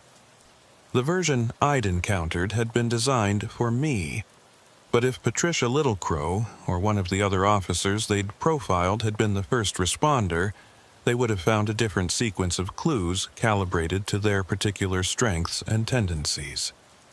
The level of preparation and manipulation involved was staggering, suggesting either obsessive dedication or deteriorating mental state, and I found myself wondering whether the Curley family's 6 years on the run had damaged them in ways that wouldn't become fully apparent until long after this investigation concluded. Jonas's testimony about the corruption itself was comprehensive and damning, walking prosecutors through specific transactions and agreements that had enriched tribal officials and outside corporations while leaving communities vulnerable to environmental damage and resource depletion. He'd documented at least 40 separate schemes spanning 2 decades, involving uranium mining, coal extraction, water rights transfers, and land leases that violated both tribal sovereignty and federal environmental protections. The financial benefits to individuals like Randall Tsosi had been substantial. Millions of dollars in bribes and kickbacks disguised as consulting fees and development incentives, but the cost to the reservation had been far greater, including contaminated water sources, degraded grazing lands, and displacement of families who'd lived in affected areas for generations. The corporations involved were major energy and mining companies with national and international reach, and the prosecution of this case would likely take years and involve hundreds of defendants across multiple jurisdictions. The additional evidence that Jonas and Sarah had kept in reserve, the recordings and documents they'd mentioned through their lawyer, proved to be even more explosive than the files we'd recovered from the high school storage room. Jonas had managed to record actual conversations between corrupt officials and corporate representatives, using equipment he'd hidden in locations where such meetings typically occurred. and those recordings captured explicit discussions of bribery and schemes to evade regulations and oversight. Some of the recordings included voices of federal officials from the Bureau of Indian Affairs, who were supposed to be protecting tribal interests but who'd instead been facilitating the exploitation, and their involvement elevated the case to a level that would attract national attention and possibly trigger congressional investigations into systematic failures of federal trust responsibilities. The prosecutions began within weeks, with Randall Sosi and 17 other defendants facing federal charges that included conspiracy, bribery, environmental crimes, and violations of laws protecting indigenous rights and resources. The trials would take years to complete, but the evidence Jonas and Sarah had compiled was so comprehensive that most defendants eventually accepted plea agreements rather than face juries that would hear their own voices on recordings discussing schemes to defraud and exploit their own communities. The corruption network that had operated for 2 decades in shadows and silence was being dismantled piece by piece, and while the process was slow and frustrating, there was genuine satisfaction in watching justice move forward with methodical inevitability. But it was the personal aftermath, the impact on the Curley family and on my own understanding of what had happened during the investigation, that haunted me in the months following their testimony. The family was placed in witness protection initially, moved to a location outside Arizona where they could begin rebuilding lives that had been shattered by Jonas's decision to expose corruption rather than ignore it. Emma was enrolled in counseling and eventually in a school where she could interact with peers and experience something approaching normal childhood, though her therapists warned that she would likely carry trauma from her 6 years in hiding throughout her life. Sarah found work teaching again, using her real name for the first time in years, while Jonas struggled with health issues that had worsened during their time on the run, chronic conditions that should have been treated years earlier but that he'd ignored in favor of maintaining their survival and their mission. I stayed in contact with the family through their lawyer, receiving occasional updates about their progress and their adjustment to life without constant fear, and those updates were simultaneously encouraging and heartbreaking. Emma was thriving in some ways, making friends and catching up academically, but she also had nightmares and trust issues that manifested in difficulty forming attachments to anyone outside her immediate family. Sarah was grateful for the opportunity to teach again, but found herself constantly looking over her shoulder, unable to fully accept that the threat had passed and that they were finally safe. And Jonas, despite his health problems, was already talking about writing a book or developing educational materials to help other communities identify and resist corruption schemes, unable to let go of the mission that had defined and nearly destroyed his family. The updates I valued most were the ones that included messages from Emma, usually brief notes or drawings that her mother would photograph and send through Jennifer Begay. The drawings showed typical childhood subjects, houses and families and animals, but they also frequently included images of police officers and radios and deserts, as if Emma was processing her experiences through art the way her father had processed them through documentation and evidence collection. One drawing in particular stayed with me, showing a small figure standing in darkness, while a larger figure with a flashlight approached from a distance. And when Sarah sent that image, she included a note explaining that Emma had said it represented the moment she'd known they would be rescued, when she'd heard my name on her father's radio and understood that someone was finally following the trail her family had left. But there were aspects of the case that never quite made sense. Details that bothered me, even as official investigations concluded and defendants were sentenced, and the media moved on to other stories. The radio transmissions remained the biggest puzzle, because while Sarah's explanation about sophisticated equipment and monitoring police frequencies was technically plausible, it didn't account for several specific instances where the transmissions had contained information the family shouldn't have been able to access. The whispered name in the early morning when I'd first discovered the Honda, for example, had occurred before I'd radioed my location to dispatch, meaning Jonas and Sarah couldn't have known I was the responding officer unless they'd been physically present and watching, which seemed unlikely given the timing and the remote location. The transmission with Emma's voice calling for help had come through all active radios simultaneously, including units that were on different channels and frequencies, something that should have been technically impossible with the equipment Sarah described Jonas using. I asked Agent Silversmith about these inconsistencies during one of our debriefing sessions, expecting him to dismiss my concerns as unimportant details in an otherwise successful investigation, but instead he'd grown quiet and thoughtful before finally saying, "There are aspects of working on the reservation that don't fit normal frameworks, Officer Beachy. I've been with the Bureau for 20 years, and I've seen things during cases here that I couldn't explain and wouldn't include in official reports because they'd make me sound unstable. Radio phenomena that shouldn't be possible. Witnesses who know things they shouldn't be able to know. Evidence that appears in locations we've already searched multiple times. I stopped trying to understand it years ago and just learned to accept that some investigations have elements that resist rational explanation." His acknowledgement of unexplained phenomena was oddly reassuring, confirming that I wasn't the only person who'd experienced things during investigations that couldn't be easily categorized or dismissed. But it also opened unsettling questions about the nature of what I'd experienced and what it might mean for future cases. If the radio transmissions hadn't been entirely the result of Jonas's sophisticated equipment, if there had been some other factor involved that allowed the family to reach out across distance and circumstance in ways that transcended normal communication, then what did that suggest about the landscape we were working in and the forces that might be active but invisible to normal investigation methods?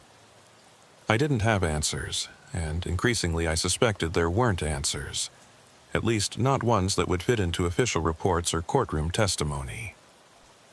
3 months after the initial testimony, I received a package at the station with no return address, postmarked from a city I knew the Curleys weren't living in based on my conversations with their lawyer. Inside was a letter from Jonas, handwritten on lined paper in that same neat block lettering I'd seen in the chamber and on the evidence documents. And what he'd written confirmed my growing suspicion that the family's story had layers and complexities that hadn't been revealed during their official testimony. The letter began with expressions of gratitude for my role in the investigation and for the way I'd handled the evidence they'd left, but it quickly shifted into something stranger and more disturbing, a confession of sorts about methods and experiences that Jonas acknowledged would sound crazy, but that he felt compelled to share with someone who'd been affected by them.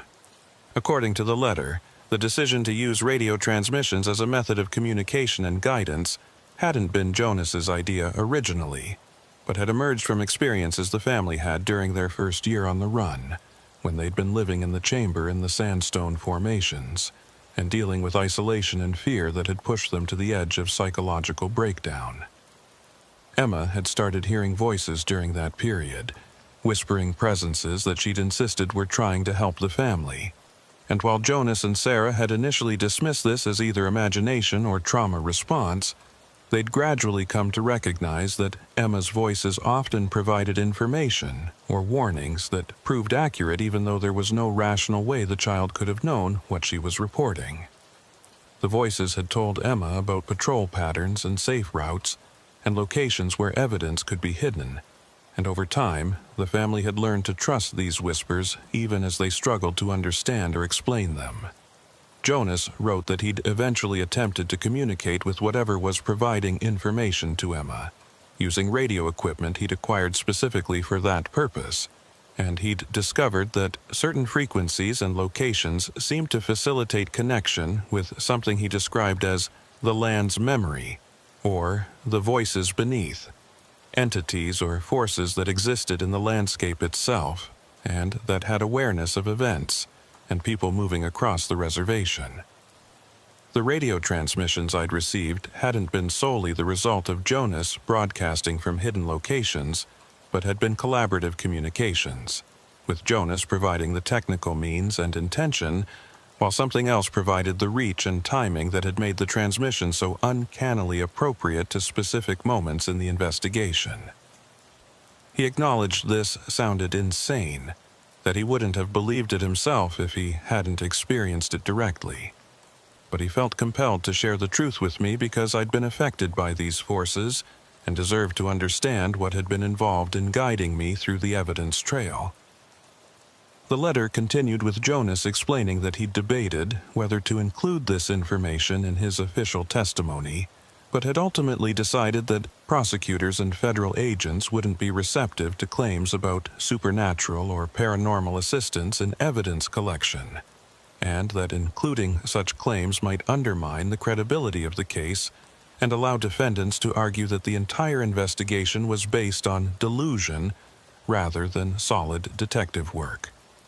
So he'd provided the sanitized version, the story about sophisticated equipment and careful surveillance that fit within normal frameworks and wouldn't trigger skepticism or dismissal, while keeping the truth private for sharing only with people who'd experienced similar phenomena and might understand what he was describing.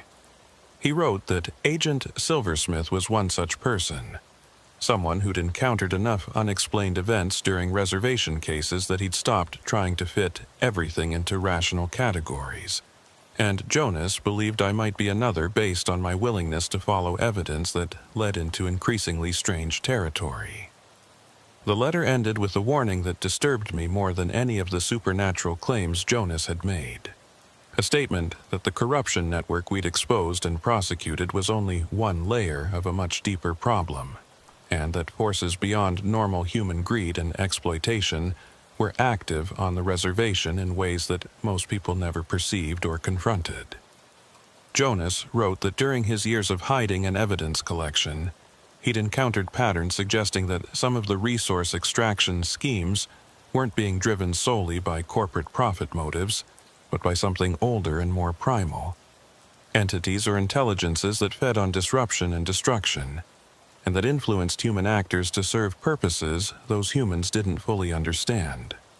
He acknowledged this sounded like conspiracy theory or paranoid delusion, but he'd documented too many coincidences and impossibilities to dismiss the pattern, and he believed that exposing the human corruption was only a first step in addressing problems that had roots extending far deeper than any court case could reach. I read the letter 3 times, each reading leaving me more unsettled and uncertain about how to process what Jonas was claiming. Part of me wanted to dismiss it as the product of trauma and 6 years of paranoid survival, the kind of magical thinking that people develop when they're isolated and frightened and looking for meaning in random events. But another part of me, the part that had experienced those radio transmissions and felt the weight of being chosen for this investigation, recognized truth in what Jonas described, even if I couldn't articulate why or how I knew it was true. The reservation had always felt different to me than other places I'd worked or visited, carrying a presence and awareness that went beyond normal landscape, and cases here frequently developed aspects that resisted easy explanation, or fit into patterns that seemed orchestrated by intelligence beyond human planning. I filed the letter in my personal records rather than in official case files, uncertain whether it represented evidence that should be preserved or personal correspondence that had no bearing on the prosecutions that were still moving forward. Patricia asked me about it after seeing the package arrive, curious about what the Curleys had sent and whether it contained additional information relevant to ongoing investigations. But I told her it was just personal thanks and updates about the family's adjustment to witness protection, which was technically true, even if it omitted the stranger elements Jonas had described. I wasn't sure why I felt compelled to keep the letter's contents private, whether it was respect for Jonas's trust in sharing something he'd kept hidden from official channels, or my own uncertainty about how to discuss experiences that challenged frameworks I'd relied on throughout my career.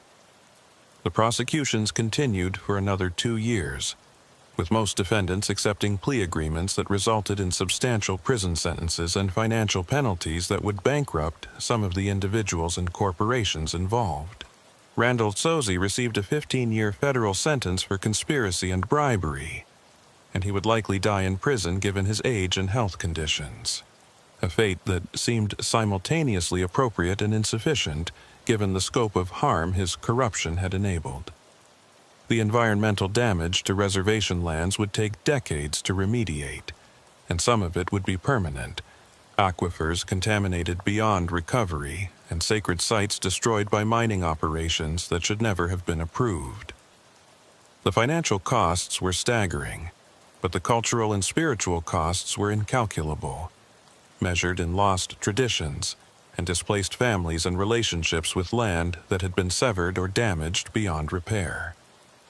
Emma Curley turned 12 during the trials, and according to updates from Jennifer Begay, she'd become an advocate for other children who'd experienced trauma, speaking at events and writing about her experiences in ways that helped her process what she'd endured while giving voice to others who felt voiceless. She'd also developed an interest in environmental protection and tribal sovereignty issues, legacy of her father's investigation and her family's sacrifice, and there was talk that she might eventually pursue legal or environmental careers that would allow her to continue the work her parents had started. The resilience she demonstrated was remarkable, but I wondered how much of it was genuine recovery and how much was performance developed during 6 years of learning to hide her true feelings and present whatever face was necessary for survival. I visited the chamber and the sandstone formations periodically during the years following the investigation, drawn back to that space where the Curley family had lived, and documented their evidence, despite never being able to articulate exactly why I felt compelled to return. The writing on the walls remained visible for a while, protected from weather by the chamber's depth and orientation. But gradually it faded as exposure to moisture and temperature fluctuations eroded the softer sandstone surface. I photographed the walls each time I visited, preserving documentation of messages that had served as both chronicle and cry for help, and those photographs became part of my own archive of the case, filed alongside official reports and personal notes that tried to make sense of everything I'd experienced and learned. During one of these visits, about 3 years after the initial investigation, I experienced another radio transmission, unexpected and unexplained because my radio wasn't even turned on at the time, but somehow transmitted sound anyway. A burst of static followed by Emma's voice, older now but still recognizable, speaking words that made my breath catch. "Officer Begay, thank you for remembering us. Daddy says the work isn't finished, that there are still things buried that need to be found. He says you'll know when it's time to look again. The voices are quieter now, but they're still there, still trying to help. Don't forget to listen." The transmission ended, and when I examined my radio, it was definitely powered off. Battery removed, incapable of receiving or transmitting anything through normal means. I stood in that chamber for a long time afterward, thinking about Jonas's letter and his claims about forces active beneath the surface of normal reality, about Emma's voices and the landscape's memory, about investigations that revealed layers of truth extending beyond what could be documented in evidence logs or testified to in courtrooms. The prosecution of the corruption network had been successful by any conventional measure, resulting in convictions and sentences that would deter future exploitation and provide some measure of justice to communities that had been victimized for decades. But Jonas's warning about deeper problems and older forces suggested that what we'd accomplished was incomplete, addressing symptoms rather than causes, and that the real work of protection and restoration might require methods and understanding that transcended conventional law enforcement. I continue working as a tribal police officer, handling cases that range from routine traffic violations to complex criminal investigations, and nothing I've encountered since the Curly case has quite matched its scope or strangeness. But I pay more attention now to details that don't fit normal patterns, to radio anomalies and impossible coincidences and information that arrives through channels that shouldn't exist, and I've learned to trust instincts that previously I would have dismissed as superstition or magical thinking. The reservation feels different to me now, more alive and more aware, as if the investigation opened perception to layers of reality that were always present, but that I'd been trained to ignore or explain away. And I find myself wondering whether other officers experience similar shifts in understanding, or whether I've simply been changed by proximity to something I'll never fully comprehend. Patricia, transferred to a federal task force focused on tribal environmental crimes, using skills and knowledge developed during the Curly investigation to pursue cases involving resource exploitation and regulatory violations across multiple reservations. We stay in contact, occasionally sharing information about cases or developments, and sometimes during our conversations she'll mention experiencing unusual phenomena, radio transmissions that shouldn't be possible, or witnesses who know things they shouldn't be able to know, and we'll exchange knowing looks that acknowledge shared experience without requiring explicit discussion of what we've encountered or what it might mean. Agent Silversmith retired from the FBI and moved back to the reservation permanently, taking a position as a consultant for tribal environmental protection agencies and using his federal experience to help communities resist exploitation and assert sovereignty. I see him occasionally at conferences or interagency meetings, and he always asks about the Curly family and whether I've heard from them recently, and I get the sense he's experienced additional phenomena that he's not comfortable discussing in professional contexts. We maintain the pretense that the case was straightforward prosecution of human corruption, but there's an understanding between us that goes beyond words, recognition that we've both been changed by exposure to something that resists easy categorization. The landscape holds secrets, and some of them surface when the time is right and the right people are positioned to understand what's being revealed. The Curly family sacrifice exposed one layer of those secrets: corruption and exploitation that had operated for decades in shadows, and the prosecution that followed brought some measure of justice and accountability. But Jonas's letter and Emma's voice on that powered-off radio suggest there are deeper layers still buried, waiting for someone to have the courage and clarity to follow evidence trails that lead into territory where conventional frameworks no longer apply, and where truth takes forms that can't be captured in official reports or courtroom testimony.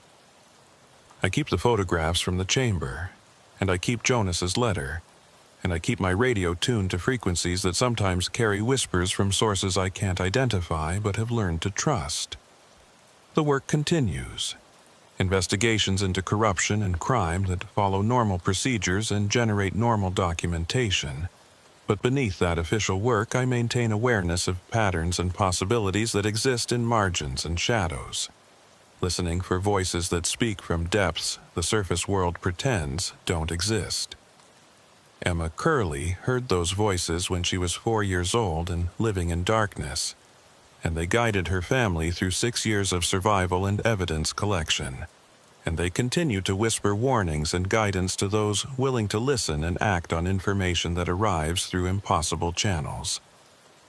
The desert keeps its secrets until someone is ready to receive them, and even then the revelation is never complete, always holding back layers and complexities that require years or lifetimes to fully understand.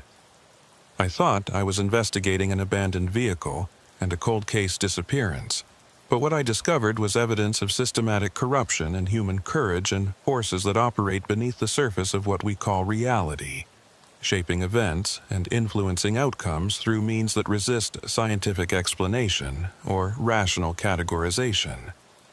The Curly family trusted me with their evidence and their story, and I've done my best to honor that trust by pursuing justice through available channels while remaining open to possibilities that extend beyond those channels.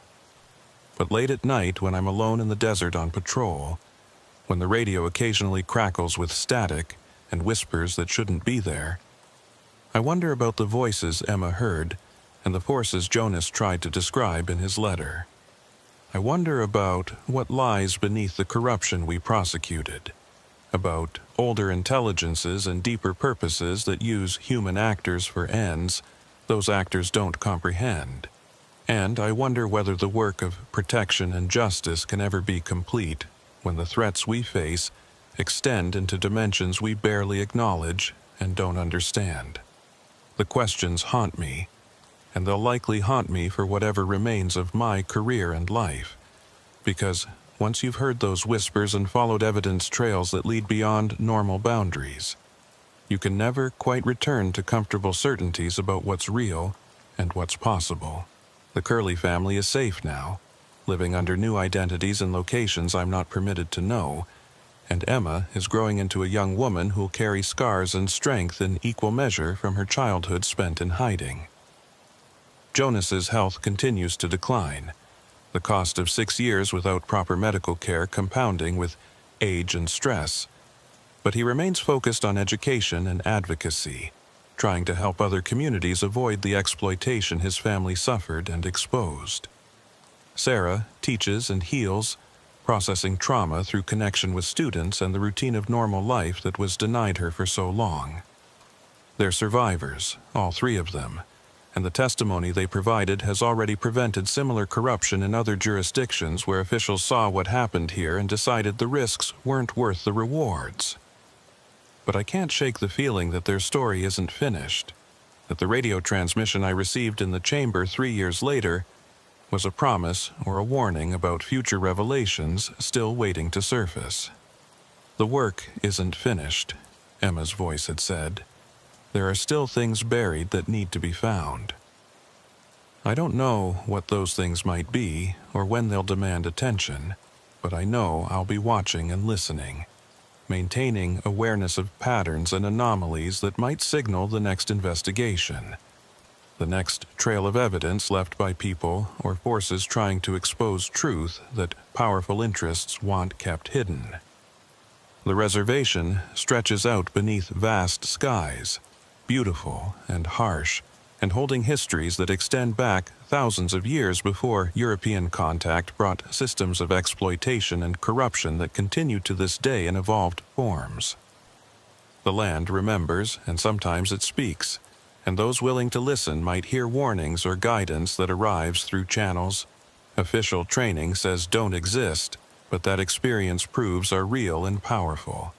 I'm still learning to understand those channels and to trust information that arrives through them. But the Curley case taught me that some investigations require openness to possibilities beyond normal frameworks, and that truth often has layers that reveal themselves slowly across years or lifetimes rather than in neat packages suitable for courtroom presentation. My radio sits on my desk as I write this report, powered on and tuned to standard frequencies. But I know from experience that the most important transmissions often come through when the radio is off or on wrong frequencies, or in ways that technical manuals say are impossible.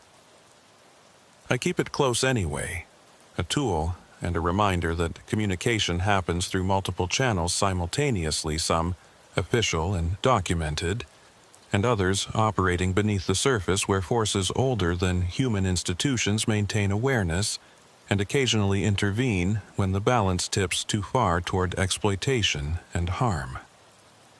The case is closed in official records, prosecutions complete, and sentences served, and evidence filed away in archives where it might be retrieved decades hence by researchers studying reservation history and corruption patterns. But the real case, the deeper investigation into forces and purposes that use human corruption as tools for ends we don't comprehend. That case remains open and active, waiting for the next revelation, the next abandoned vehicle or mysterious transmission that signals truth demanding exposure and justice demanding action. I'll be ready when that moment comes, whenever and however it arrives, because the Curley family's trust and Emma's voices and Jonas's letter have taught me that some responsibilities transcend official duty and require commitment to truth regardless of where that truth leads or what frameworks it challenges. The desert keeps its secrets, yes, but it also reveals them to those patient and brave enough to follow evidence trails into darkness, trusting that light exists even in places where official illumination fails to penetrate. And sometimes, late at night when the reservation is silent and the stars are bright enough to cast shadows, my radio whispers words I can't quite make out, but that I know are important.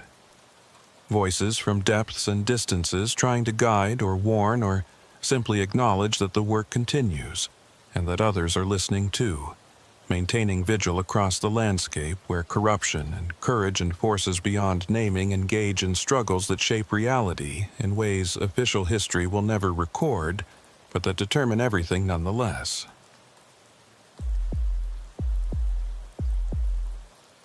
The call came through dispatch at 2:43 p.m. on a gray November afternoon when the clouds hung low enough over Crown Point that you could almost reach up and touch them. The kind of weather that made the high desert feel claustrophobic despite the vast horizons visible on clearer days. I'd been with the Navajo tribal police for 11 years at that point, long enough to develop instincts about which calls would turn out routine and which ones carried weight that wouldn't become apparent until you were already deep into situations you couldn't easily back out of. This one started as a wellness check, the kind of request we received regularly when family members or neighbors became concerned about elderly residents who lived alone or in isolated areas where days could pass without anyone noticing if something went wrong. The dispatcher, a woman named Rita Todachin, who'd worked the afternoon shift for as long as I'd been on the force, told me a social worker from Indian Health Services had requested we check on an elderly couple named Thomas and Loretta Cheverillo, who lived about 8 miles east of town on a dirt road that branched off the main highway and wandered into terrain that got progressively rougher the farther you traveled from any kind of maintained infrastructure. The social worker, whose name was Darlene Manuelito, had explained that she'd been trying to conduct a scheduled home visit for the past 3 days, but each time she'd driven out to the Cheverillo property, she'd found the house locked up tight with no response to her knocking despite clear signs that someone was home, including vehicles in the driveway and smoke rising from the chimney. This wasn't entirely unusual for elderly residents who sometimes became confused or suspicious about strangers at their door. But what had prompted Darlene to request police intervention was a conversation she'd had with Thomas Cheverillo's nephew 2 days earlier, during which the nephew mentioned he'd also been unable to make contact with his aunt and uncle, despite trying both phone calls and personal visits over the past week. The nephew, who lived in Albuquerque and couldn't travel to Crown Point more than once every few weeks, had expressed concern that his uncle's health had been declining, and that his aunt might be struggling to care for him alone, which was the kind of situation that could deteriorate rapidly if left unaddressed. I took my partner Miles Kisto with me for the wellness check, both because protocol suggested having 2 officers present for elder welfare situations, and because Miles had grown up in the Crown Point area and knew many of the longtime residents by reputation, if not personally.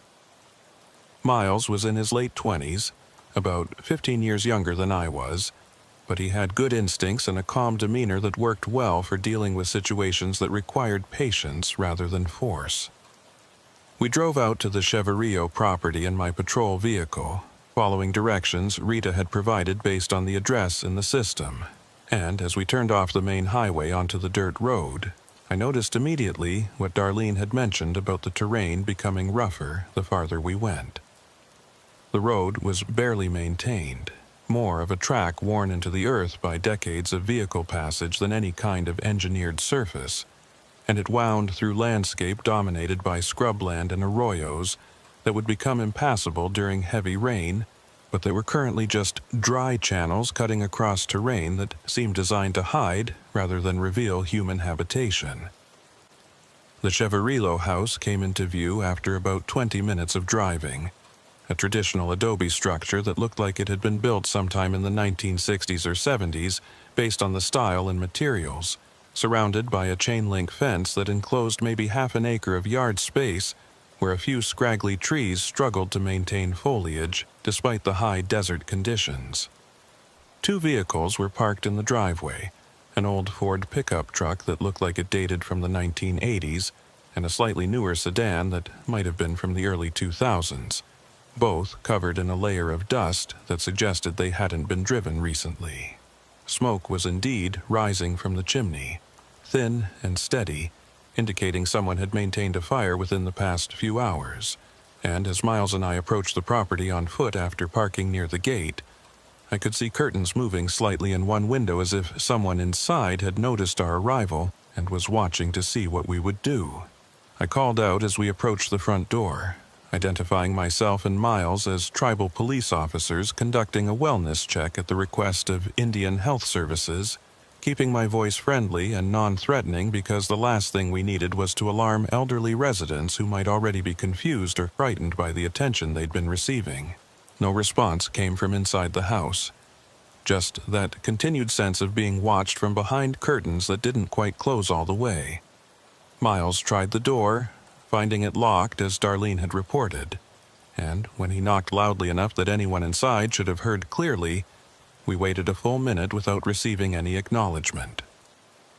I walked around the perimeter of the house, checking windows and looking for alternative entrances, and found that every window was not just closed, but appeared to be locked from the inside based on the position of the latches I could see through the glass, and the back door was similarly secured with what looked like multiple locks, including a deadbolt and a chain. What struck me as strange wasn't just that the house was locked. Elderly people living in isolated areas often took security seriously, but that the locks appeared to have been engaged from the inside, meaning someone was presumably home and choosing not to respond to our presence.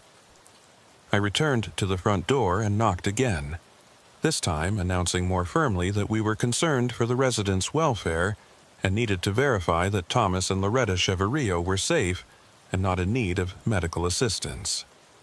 Still no response.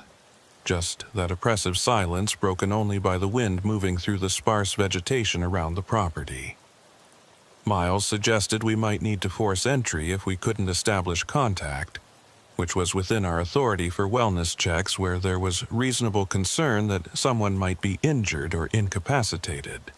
But I hesitated because forcing our way into an elderly couple's home felt like an escalation that could create more problems than it solved, if it turned out they were simply being stubborn about answering the door. I was debating our options when I noticed something that made the situation more complicated than a simple locked door mystery. The ground around the house, which had been muddy a few days earlier based on evidence of recent rain in the area, showed footprints leading away from the back door and circling the perimeter of the property before disappearing into the harder packed earth near the fence line. The prints were fresh enough that they hadn't been completely worn away by wind and weather, probably made within the past day or two based on their definition, and what made them significant was their pattern and number.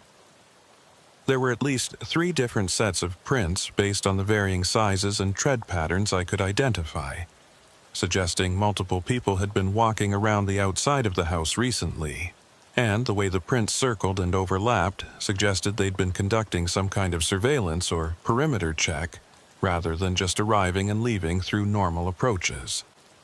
Miles saw what I was looking at and came over to examine the prints more closely, his expression shifting from mild curiosity to something more concerned as he processed the same information I was.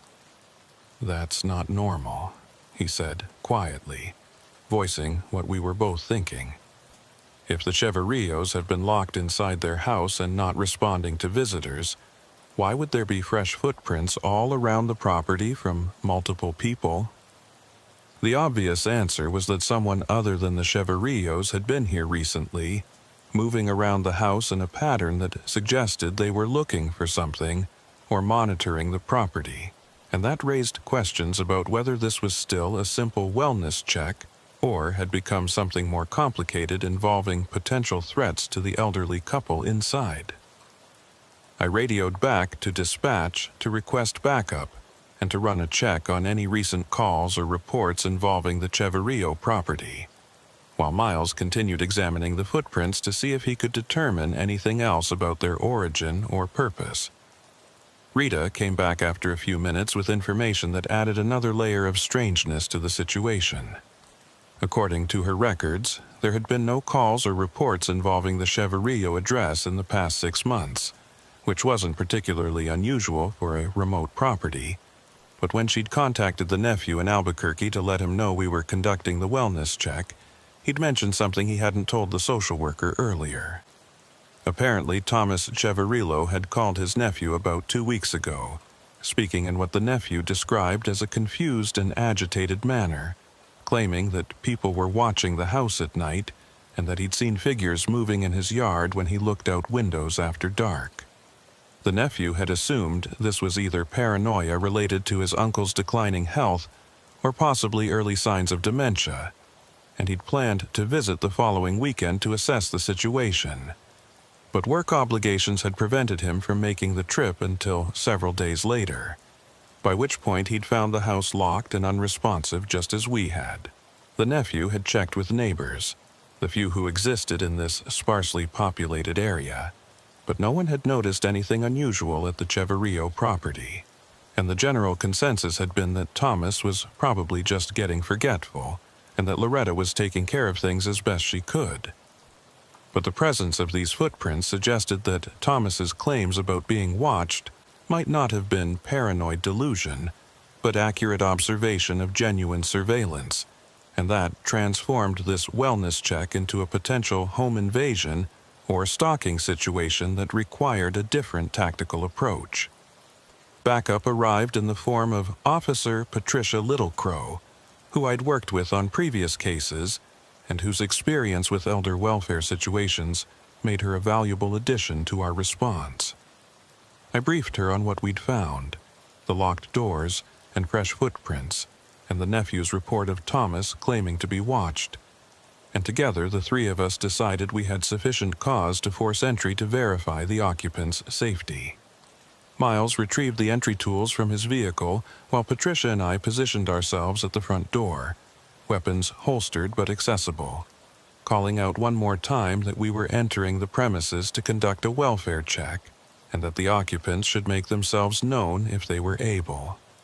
The door was solid and well-maintained despite the house's age, and it took Miles several minutes of work with the pry bar before the locks finally gave way and the door swung inward, revealing an interior that was dim despite it being mid-afternoon because all the curtains had been drawn and very little natural light penetrated the rooms.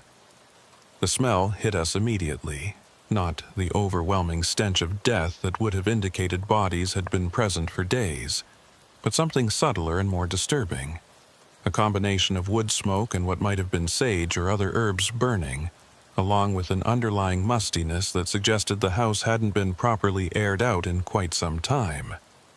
I entered first, flashlight supplementing the dim interior lighting, calling out again for the Cheverillos to identify themselves and confirm they were safe.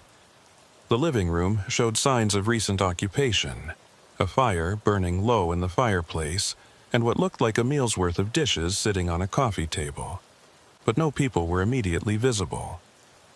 We moved through the ground floor systematically, checking each room and finding them empty but clearly being used, beds unmade, and clothing laid out and bathrooms showing evidence of recent use.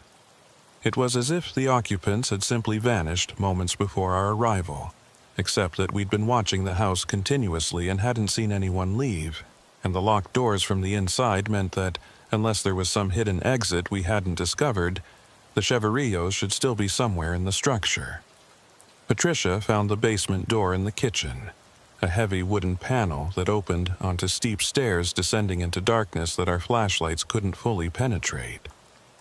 The smell was stronger here, that sage smoke scent mixed with earth and something else I couldn't quite identify, and as we descended carefully, weapons now drawn because the situation had shifted from welfare check to potential crisis, I felt a profound unease that had nothing to do with the tactical challenges of searching an unfamiliar basement, and everything to do with the atmosphere of wrongness that seemed to permeate the entire structure.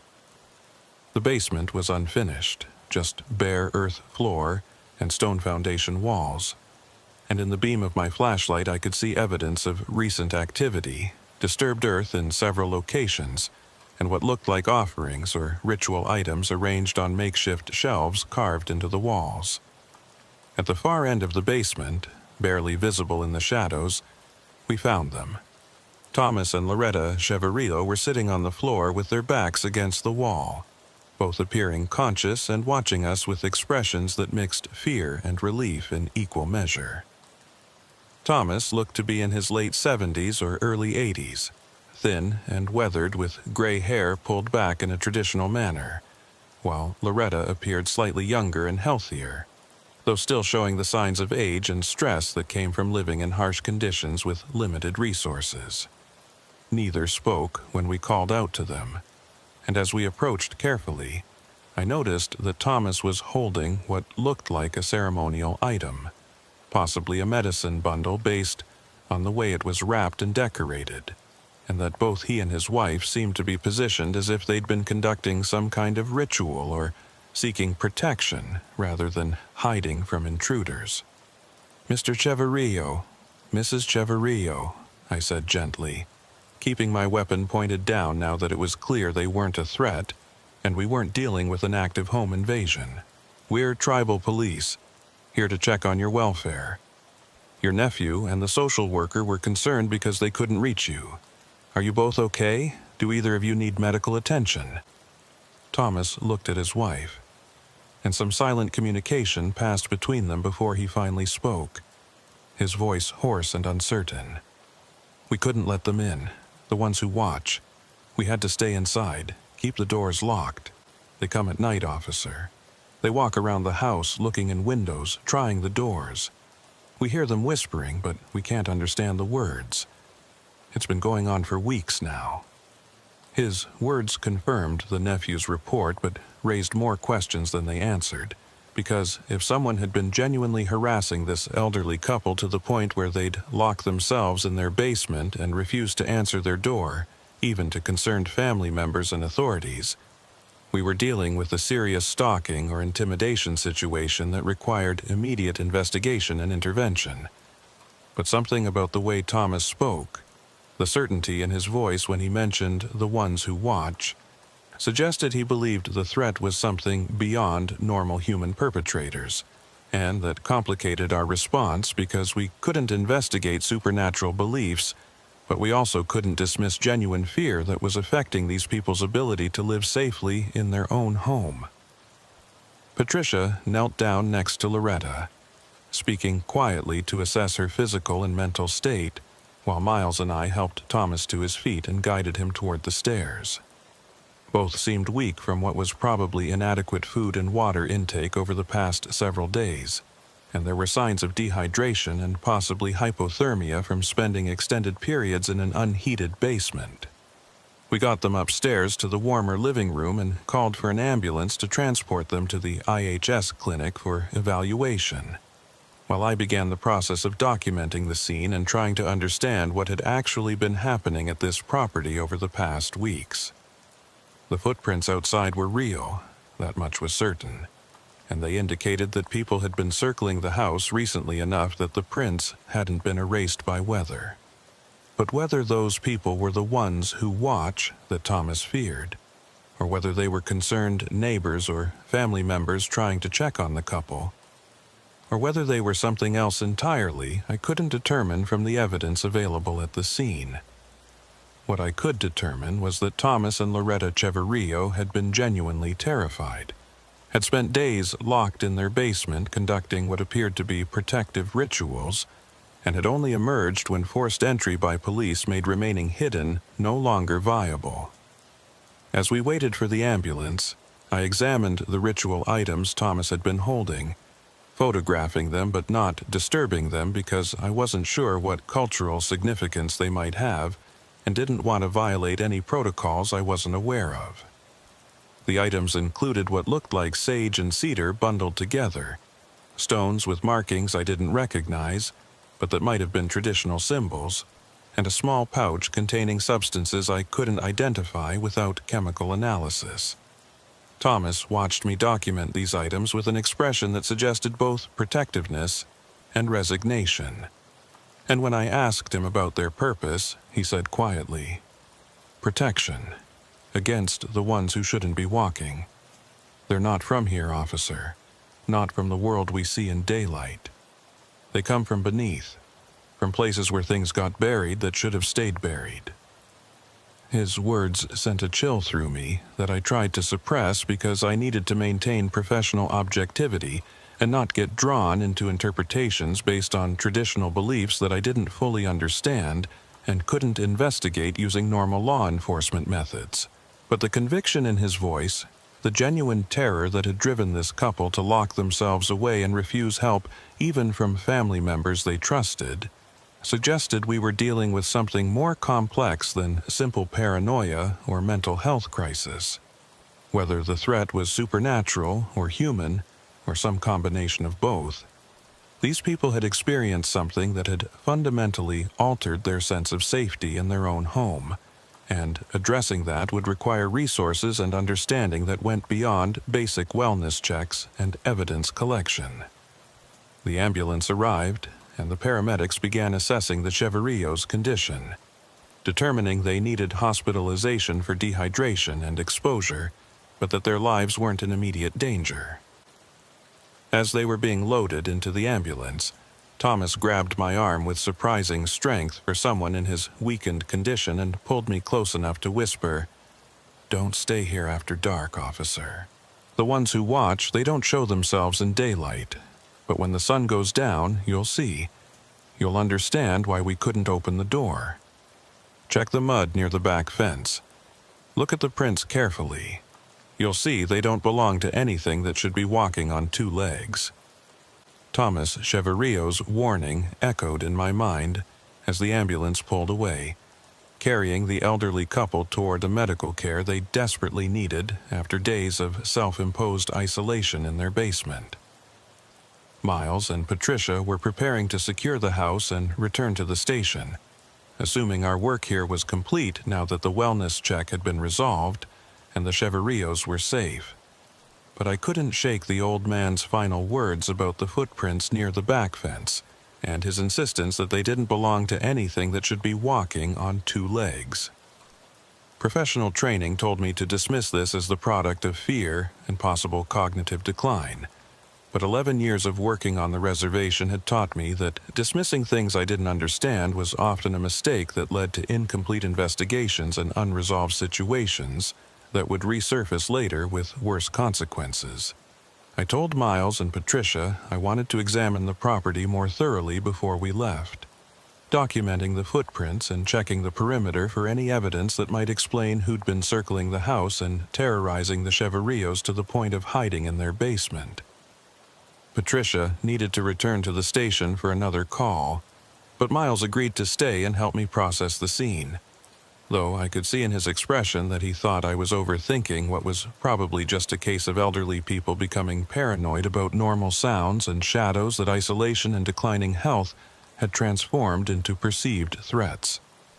We spent the next hour photographing and measuring the footprints we'd initially noticed, documenting their patterns and trying to establish how many different individuals had been present and when they'd been here based on the condition of the impressions in the dried mud.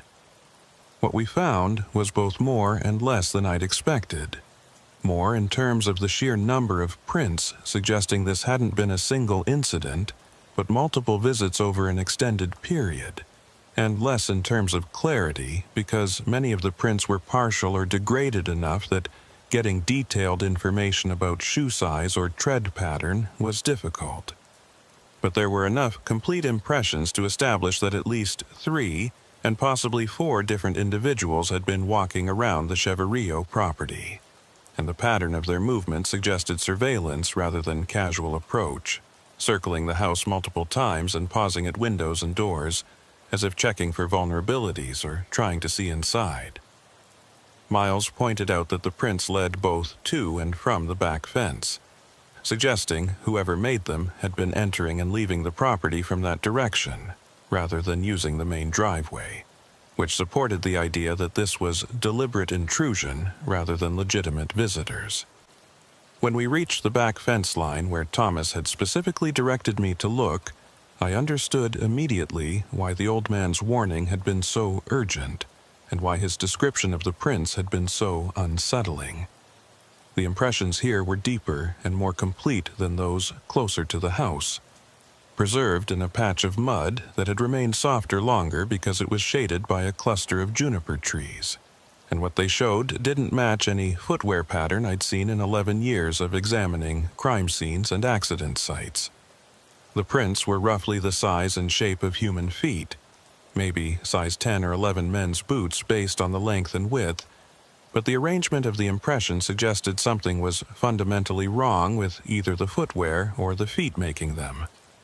Normal shoes and boots have recognizable patterns, heels and toes and treads designed for traction and wear, but these prints showed only smooth indentations with what looked like irregular protrusions at points where toes or boot rivets might be expected, creating patterns that seemed almost random rather than following any design logic.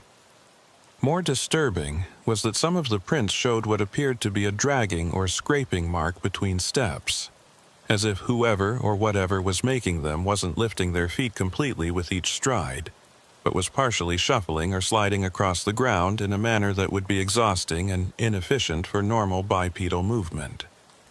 I'd seen similar patterns before in cases involving injured people or individuals with mobility impairments, but those typically showed one foot dragging while the other stepped normally, whereas these prints suggested both feet were moving in this strange sliding shuffle. Miles saw what I was looking at, and his skepticism about the situation shifted to something more like unease as he processed the same information I was struggling to categorize. "That's not normal," he said quietly, echoing his earlier assessment, but with more conviction now that we had clear evidence of genuinely anomalous activity. Whatever made these prints, they weren't wearing regular shoes, and they weren't walking like people normally walk. I took extensive photographs and made plaster casts of the best preserved prints, knowing that without physical evidence to support what we were seeing, any report I filed would be dismissed as either incompetence or imagination, and I needed documentation that would hold up to skeptical review from supervisors who hadn't been present to witness the strangeness firsthand. As we worked, the afternoon light began to fade, the gray clouds that had hung low all day growing darker and more oppressive as evening approached. Miles checked his watch and suggested we finish up and head back to town before full darkness fell, not because he believed Thomas's warning about things that appeared after sunset, or at least not consciously, but because processing crime scenes in darkness was always more difficult and prone to errors that could compromise evidence. I agreed in principle, but I also felt a growing compulsion to remain at the property through the evening, to see whether the Cheverio's fears had any basis in observable phenomena, or whether their terror had been the product of imagination amplified by isolation and declining health. I told Miles he could head back and I'd stay for a few more hours to complete the documentation and secure the property, expecting him to accept the offer gratefully and leave me to work alone. But instead he surprised me by saying he'd stay as well because he didn't think I should be out here by myself, given the evidence we'd found of multiple intruders who'd been conducting surveillance on an elderly couple's home. His concern was practical rather than supernatural, focused on the possibility that whoever had been terrorizing the Cheverios might return and pose a threat to a lone officer. But I appreciated his willingness to remain regardless of his reasoning. We radioed our position to dispatch, letting Rita know we'd be at the Cheverio property for several more hours, completing the investigation, and she logged our location and status with the routine efficiency of someone who'd handled thousands of similar updates over her years working the desk.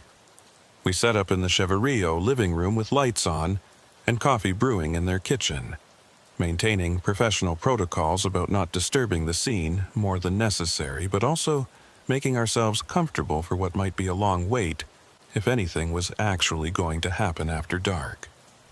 The house felt different with just the two of us present, emptier and somehow more oppressive than it had when we'd been focused on finding the missing occupants, and I found myself noticing details I'd overlooked during our initial search. The windows all had heavy curtains, which wasn't unusual for desert homes trying to manage heat and light, but these curtains had been reinforced with what looked like blankets and towels hung behind them, creating multiple layers that would block any view into the house from outside, while also preventing occupants from seeing out. The front door, which we'd forced open during our entry, had been secured with not just the standard deadbolt but with multiple additional locks that Thomas and Loretta had apparently installed themselves. Commercial-grade hardware that seemed excessive for a rural property where crime rates were generally low and neighbors were too sparse and distant to pose much threat. The basement door we'd found the couple hiding behind had similar over-securing, with a heavy bolt that could be locked from the basement side, suggesting they'd created a fallback position where they could retreat if the upstairs locks failed to keep intruders out. All of this pointed to genuine sustained fear, rather than sudden paranoid episode.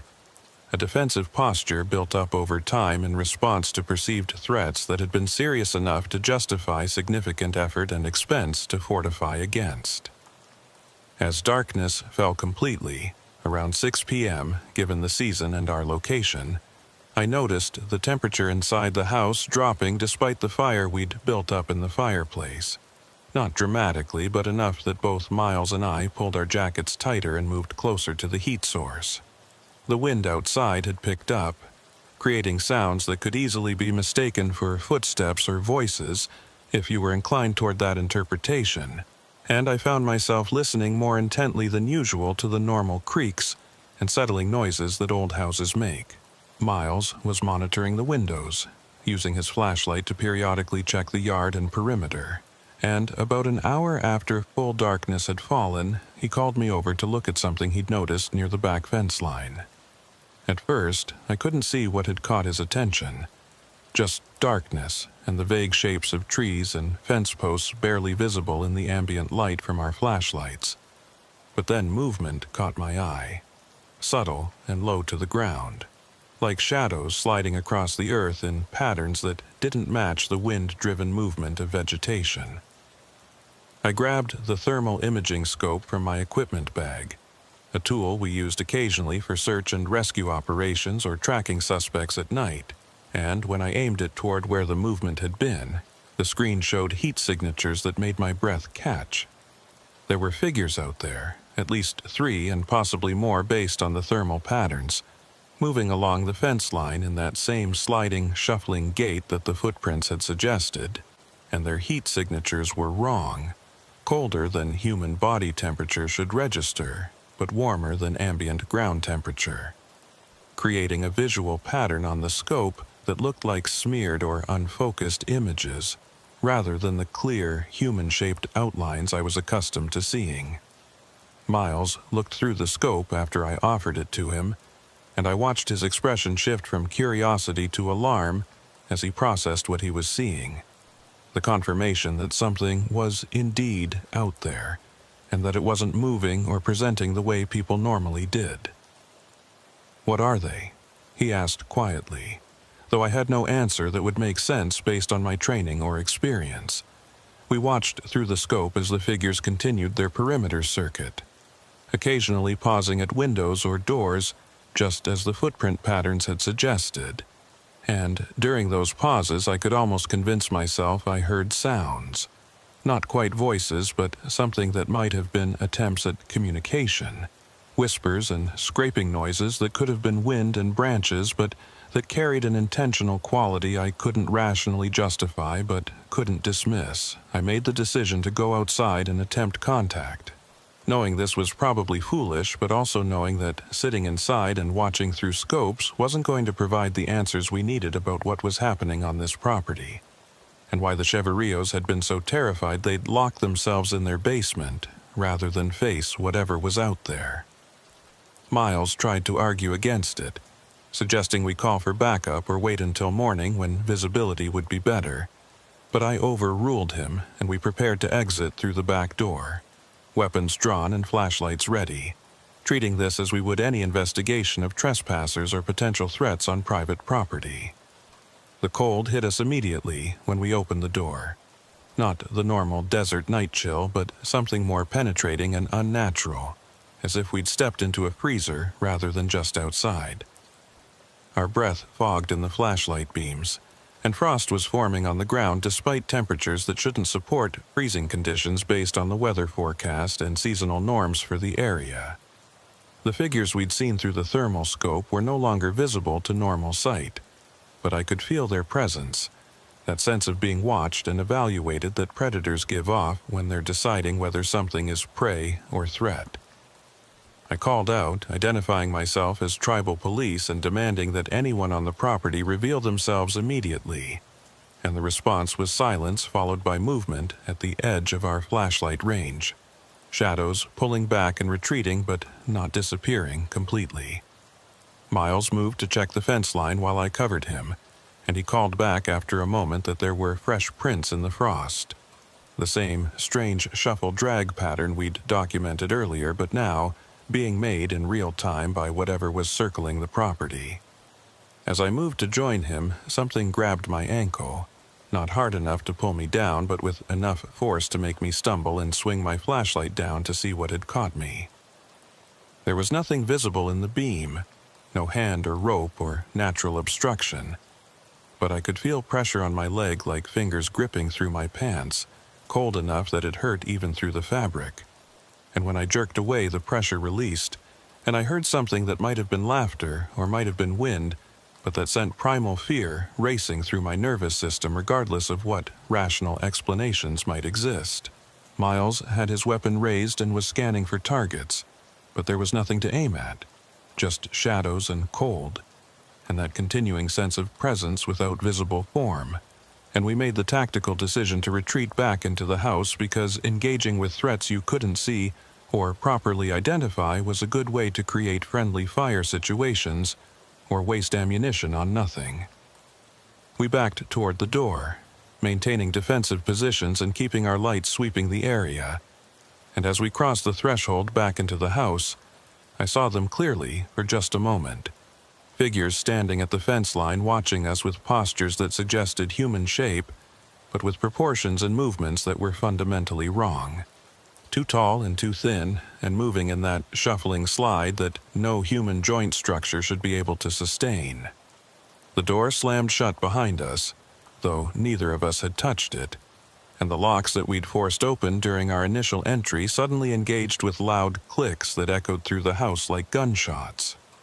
Miles and I looked at each other, both understanding that we'd just experienced something that couldn't be explained through normal frameworks, but that we'd need to find some way to document and report if we were going to justify our continued presence at this property, or explain to supervisors why we'd been so thoroughly unnerved by what should have been a routine scene security assignment.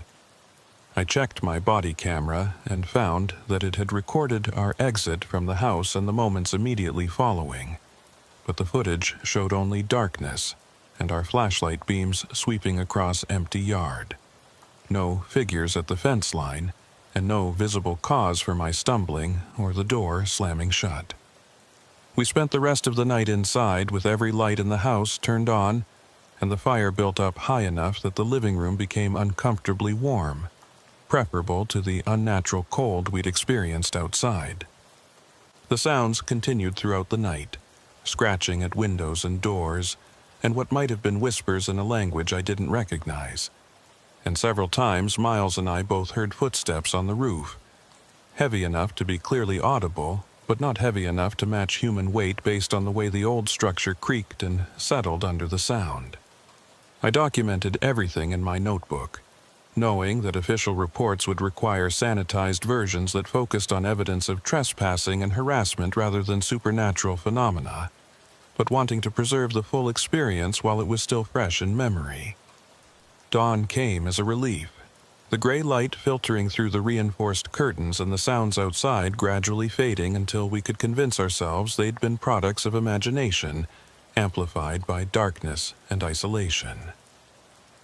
We exited the house cautiously, finding that the frost had melted, and the fresh prints we'd seen being made during the night were gone, either erased by the thaw or never having been as substantial as we'd believed in the moment.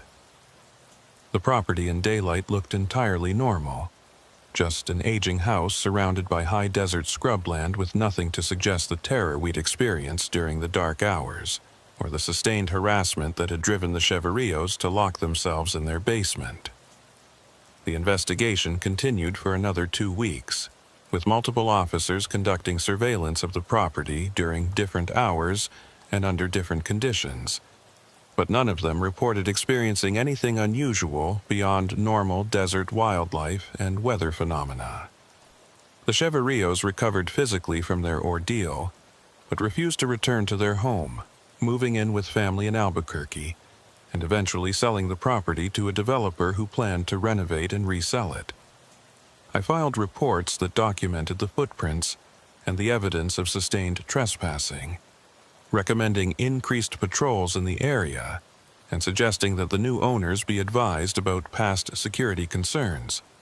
But I left out the details about what Miles and I had experienced that night because including them would have compromised my credibility and served no practical purpose in terms of protecting future residents.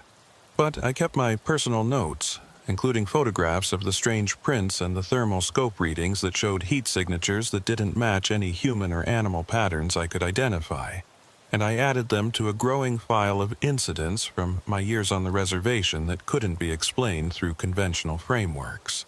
Miles transferred to a different district about 6 months later, citing personal reasons, but when I spoke with him before he left, he admitted that the night at the Cheverillo house had changed something fundamental in his understanding of what was possible and what our role as law enforcement was supposed to be when dealing with threats that existed outside the boundaries of criminal code and investigative procedure.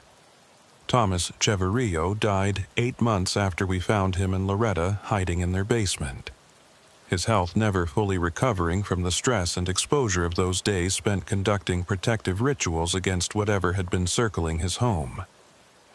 At his funeral, which I attended out of respect and a sense of continued connection to the case, Loretta pulled me aside and thanked me for believing them, for not dismissing her husband's fears as dementia or paranoia, even though official reports had necessarily focused on human trespassers rather than the things that walk at night in forms that shouldn't exist. She told me that Thomas had been relieved when she told him Miles and I had stayed at the house after dark, because it meant someone else had witnessed what he'd been trying to explain to family members who thought he was losing his mind, and that validation had given him peace during his final months, even though it didn't change the outcome. I still drive past the Cheverillo property occasionally when I'm working in that area, and I notice that it remains empty despite being sold and supposedly scheduled for renovation, as if something about the land or the house makes people unwilling to stay once they've spent time there. The footprints near the back fence have long since been erased by weather and time, and the thermal scope recordings I made that night are too degraded and ambiguous to serve as proof of anything beyond the fact that cold spots and unusual heat signatures can occur for various natural reasons that don't require supernatural explanations. But I remember the feeling of being watched, the grip on my ankle from hands I couldn't see, the figures at the fence line that moved in ways human bodies shouldn't be able to move. And I understand why Thomas and Loretta chose to lock themselves in their basement rather than face whatever walks at night around certain properties on the reservation. The case is officially closed, categorized as elder harassment by unknown trespassers who were never identified or apprehended, and the Cheverillo house sits empty on its isolated road, waiting for someone brave or ignorant enough to try living there again.